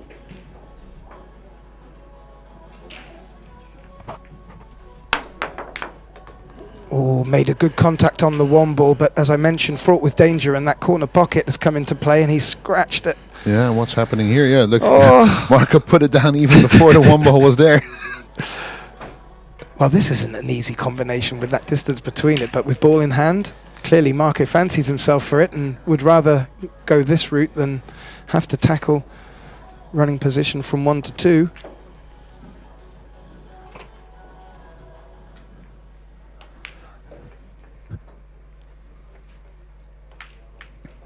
Yeah, and there it is. So they're 1-0 in combinations. Yep. And Marco regaining his 2-rack advantage. We will see how key that proves as this match develops. But as I keep mentioning, the alternate break format does allow for the momentum to shift a bit more.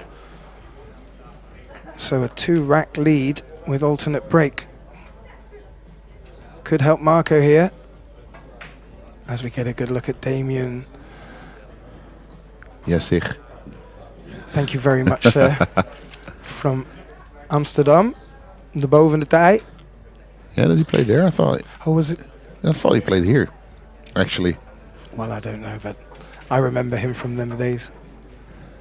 Not been playing so long, but putting in strong performances here at the tournament as well. And if you have friends playing here at the OrangeForks Open, or indeed favourite players who you want to keep an eye on, please do log on to qscore.com and do a search for the OrangeForks Open in the Netherlands, and you will get all of the results, the fixtures, and also some very good stats that have started to come through with the matches, such as break and runs and average match time or rack time, giving us a little bit more to talk about in the booth, and maybe a little bit more for you all to talk about in the chat room. Another good break here. Yeah, 3 balls down. Does have a shot on the lowest number ball, the blue 2 there.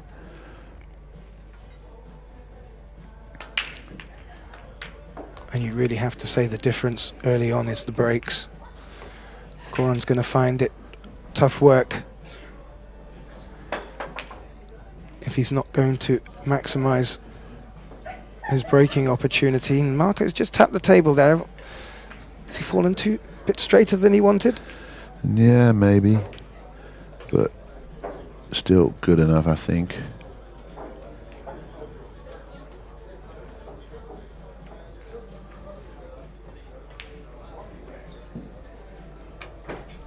Yeah, and you can just see him putting it out of his mind. Reset, regain the composure. Sometimes it doesn't go your way. It's a good demonstration for our viewers at home who are a bit newer to the game. It's very easy to dwell. And as Marco's just shown there.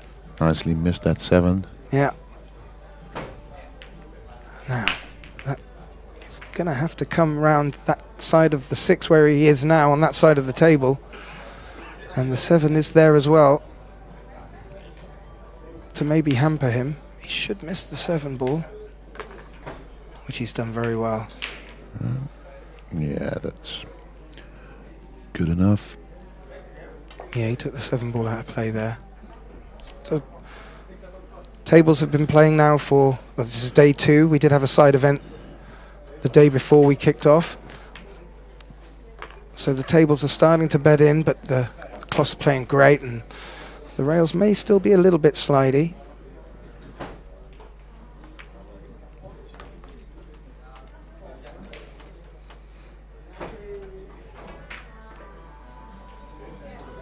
He's just having to reach over the corner of the pocket. Probably not ideal, but still. Expect him to pot it, and he has, and Marco stretching out the lead to 4-1 against Goran Kobas. And I mentioned the break being the difference, Kevin. Yeah. What do you think Goran can do differently? Hit the break a bit more full, because the first couple of breaks, the one ball came high, meaning you probably hit it a bit too thin. Yeah, just needs to adjust that. There's no moving it around in the box that can really... It's either hitting it on the same spot but from a different angle. Yeah. Either way, it has to be hit a bit more. Well, he's gotten closer this time. Yes, so he did indeed. make an adjustment. What's the 2 ball going to do? Okay. No. Yeah, a little bit of a wince from Goran there. The 1 ball did grab both knuckles of the middle pocket, but sadly didn't drop. And that's given Marco another opportunity to keep him in his seat, which has proven very beneficial to him so far.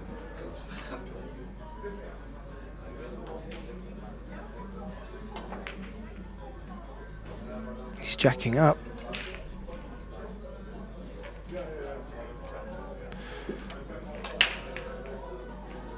And there are 2 shots here, either trying to run it through or jack up and just drag the cue ball back a little bit. Like so. Yeah. Yeah, and then from there on out. Yeah, he's just going to take a bit of extra care over how he wants to get from the 3 to the pink 4 at the top of the table. The 3 is quite close to the rail there, if not locked to the rail. So just needs to give it a little bit more caution. Yeah.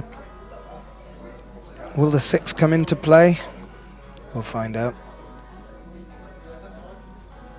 Yeah, he should be able to avoid that. Might just go inside.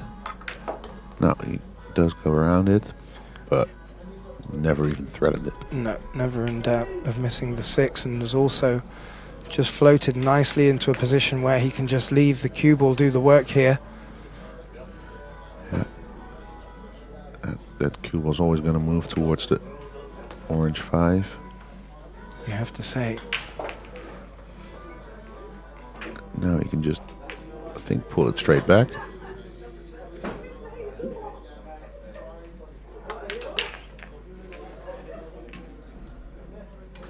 He's looking relaxed. Does make a few faces, but...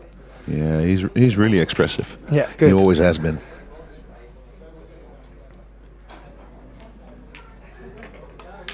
Yeah, we have some players that will have the same poker face throughout, no matter. Keeps us guessing. I do like an expressive player.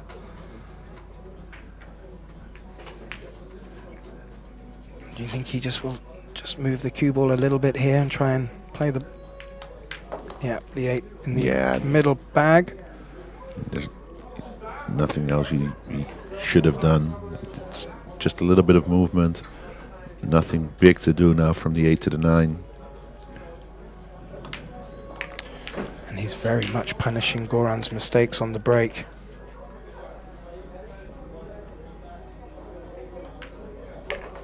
Solid stuff from Marko Tojca. Again, further extending his lead to 5 racks to 1, and alarm bells early on for Goran here. Sadly, his break not working in the way he wants, and with it being alternate break format, Marko, who has been noticeably breaking much better, will be hoping to push that lead even further and turn the proverbial screw on Goran. And well, he had a chance to do it there, but didn't. And Marko does not need asking twice, as we get to see some of the players in the crowd. Willy Brouwer watching intently. Still a lot of pool left in this match, even at 5-1.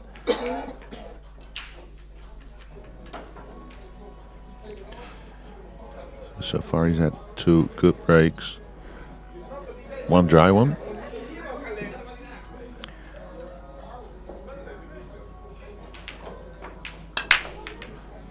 Yeah. He is finding that 1 ball regularly. Open shot on the 2. Does have some work towards the 3, because I do not feel, no, there's the answer. I was going to say I do not feel the 3 passes past the 8. Great camera view. That's quite obvious from this one. So he will be looking if he has any angle on this 2 ball. It would be nice if he's just to the left-hand side of it so he can push through with some topspin. As you can see, there he is. He'll be looking to follow through with the cue ball and run it up towards this green 6.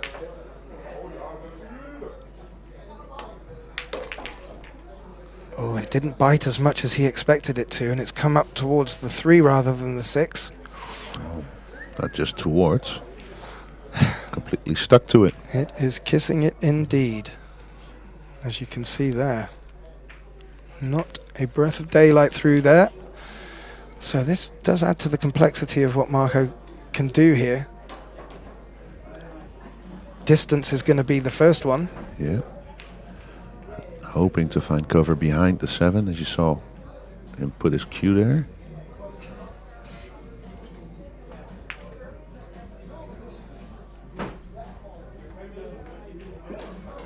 Avoids the corner pocket. That's not bad at all, Kevin. Not at all. It will give Goran an opportunity to get his jump stick out again. He was successful in contacting the object ball last time, but sadly scratched.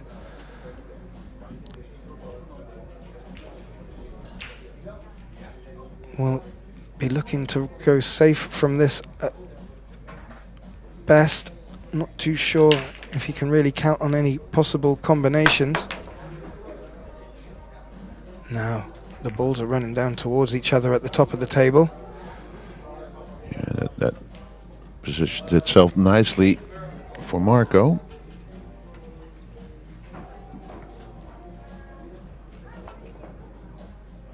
Yeah, Goran not really getting any look in so far, and that's through no fault of his own. Marko has been keeping him in his chair, and at this level, this is what the players like to be doing to their opponents.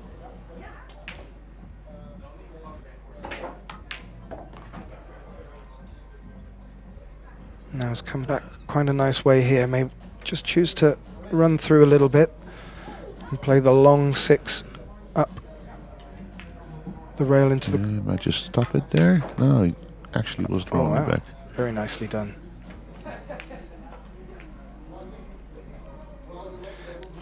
Just keeping his shirt out the way. He gets close every time, huh? Yeah. bad positional spot. No.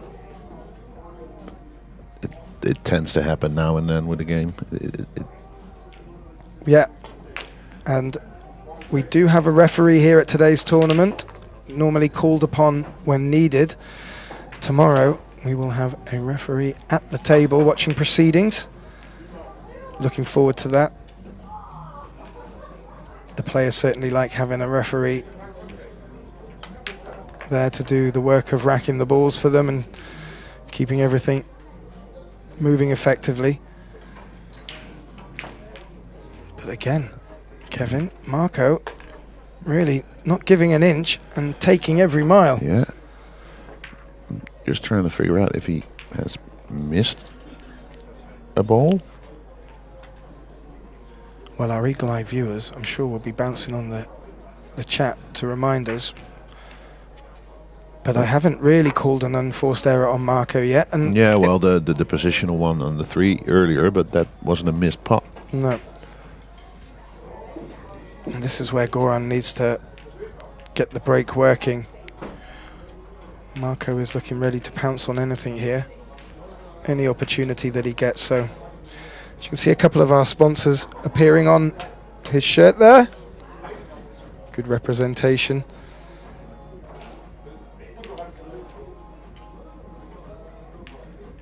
Goran to break, trailing by 6 racks to 1. Race to 9. What happened there? He did make the 1 this time. Oh, and no, but look at the 7 might be hindering it. Well. Oh. The cue ball went airbound there and seemed to just land on some other balls. The 2 has run right plumb against the 9, threatening a plant, but I think it's just offset and the 7's hampering him. But balls were flying. The 1 went in the center. So whatever Goran did, it worked to some effect. Certainly looked like more power. Yeah. I think so. Is the 7 in the way? He is shooting at it, so. Wow. He certainly felt it was going to pass. He's not done too bad with the cue ball on the cushion there, but it looks like the 2 is straight in. Almost straight in. Giving him a straight line into the center pocket. So, yeah. A little shake of the head from Goran there, but that was... It was always going to be difficult. Yeah, he didn't have many options there. It was a very energetic break. It was a shame that he didn't come out with more. But Marco won't need asking twice, and he jumps out of his chair now, and... So, I think I see is from this view, that's 7. Does it slide past the 9? Oh, he's having another look, Kevin. He's listening to you.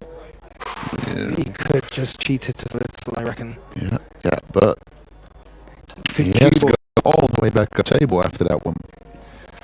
So yeah, this will be a good demonstration of his cue ball control here, from one end of the table to the other.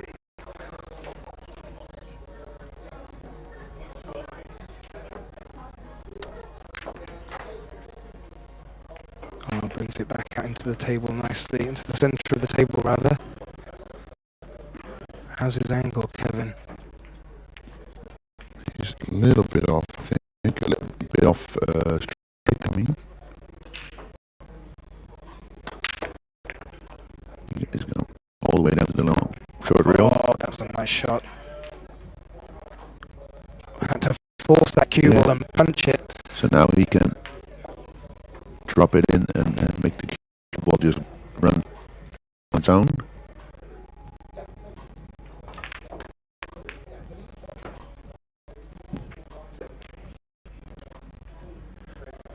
He's playing great pool at the moment.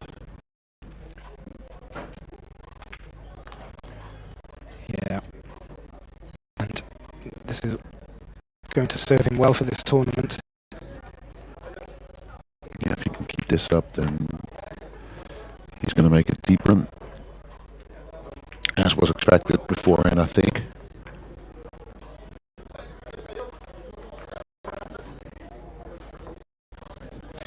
And while we watch Marco rack the ball here, just a quick shout out to our sponsors, Predator Cues, the Wizards, Lelystad, KAMUI Brand, Go Customs, Goran Kovas, Pocket Billiard Specialist, Mariposa Cues, Aramith Balls, Simonis Cloth, and Onboard Sportswear, and Dutch School of Pool, Carom Sports.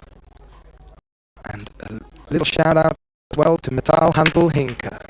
Thank you for sponsoring our event and allowing this to be possible, and also the hard work of all of our production staff here. As you're witnessing now, we're getting some great camera angles, and more importantly, we're getting some great play.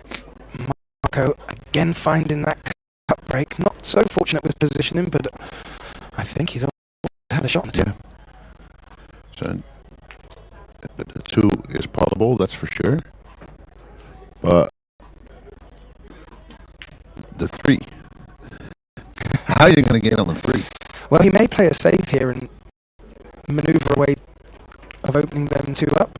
Might be a possibility, but as you see there from our camera angle, it's hampered by the 5 ball, and that's going to make anything tricky. So perhaps doesn't want to do too much here. But yeah, that 3's not sitting pretty. Can he move the cue ball towards the 3 and 8? I think he could, either by going for the pot or by playing it very thick and trying to run through to come up behind it, but the 2 ball's threatening to run into the 6, so you can see Marco with his Predator glove on his chin, just having to think what's his best option here.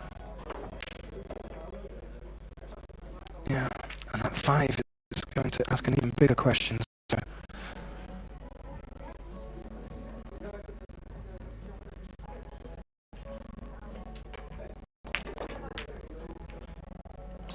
well, he went, I believe, for the pot. Yeah. Hoping to get something safe off of a 3. As it is, he's got something safe now. Off of the 3. Exactly. So, fortunate for Marco. Probably the first miss we've seen, but that really that wasn't an easy pot at all.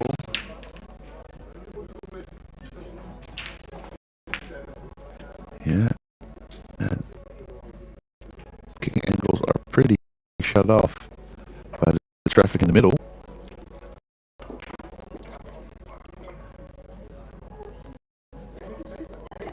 Actually,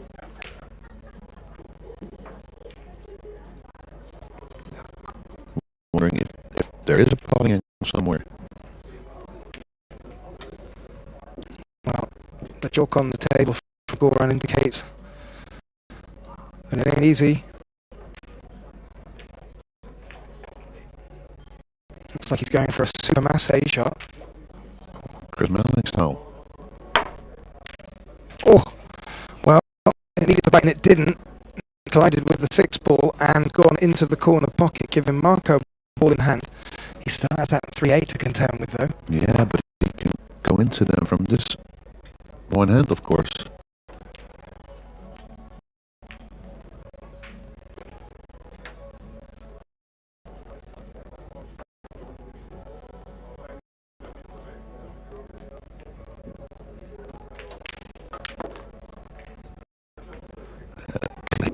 Perfectly. Yeah. Hit the 8 ball full. That's a very telling shot, Kevin. Yeah. Going left-handed on us now.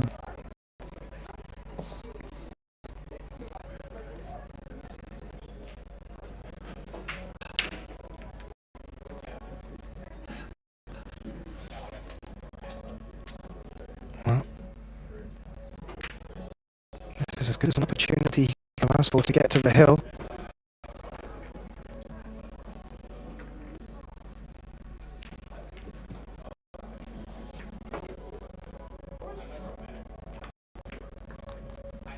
And it really has been a good display of position play from Marco. Really. Basically had that one missed position, and then apart from that, he's playing really, really well. And just then say that.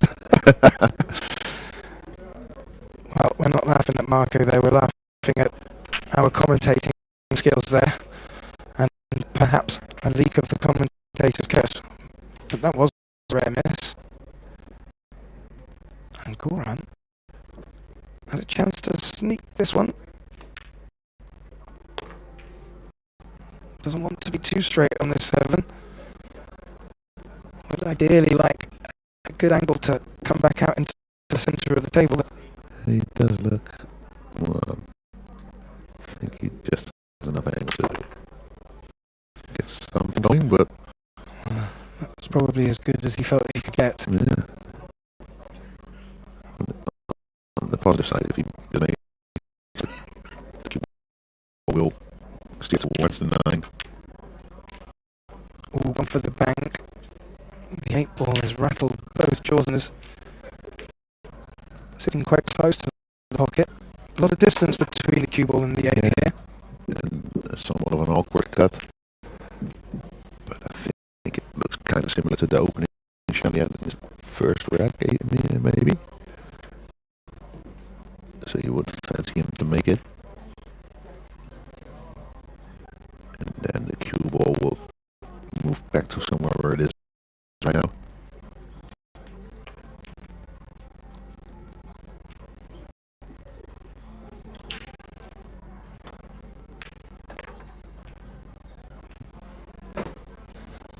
There you go. How do you like your position?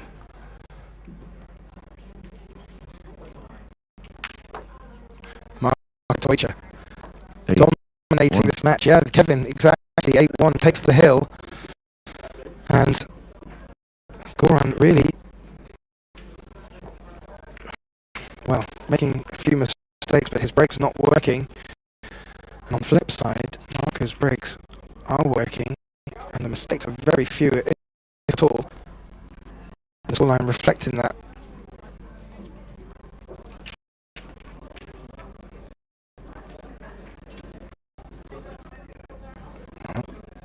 Goran back to brake. Must be feeling it now. Might just say to hell with it and give it all he's got as he's done, and the brake. He's made a ball off the brake, and there is a little look at the 1, but I don't think there's a pot on. Ooh, maybe. From that angle, he may be able to cut it in the side. Yeah. I think the 7 might have been in his way, but from a good overhead angle. Well, from here it also looks like he might be able to go forward. He didn't fancy it, that's for sure. He did. And looking to bring the 5 into play to cover the 1, and that hasn't happened. And Marco has been able to make it happen when he gets to the table. This is not an obvious 1 ball. Maybe looking to bring the cue ball back to where it is now, whilst sticking the 1 ball up, and he's done that even better.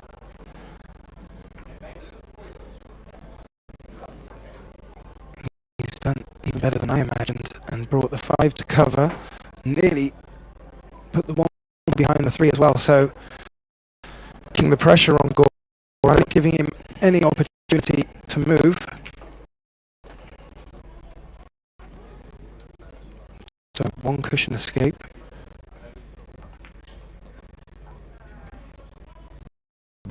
Oh, doesn't he go 2? No, he went hit it full. Cue ball leaks out into a open shot on the 1. Yeah. 3 also, he can just draw back for the 3. Being rewarded with a good safety. That was a difficult position that Goran found himself in. Great. Yeah.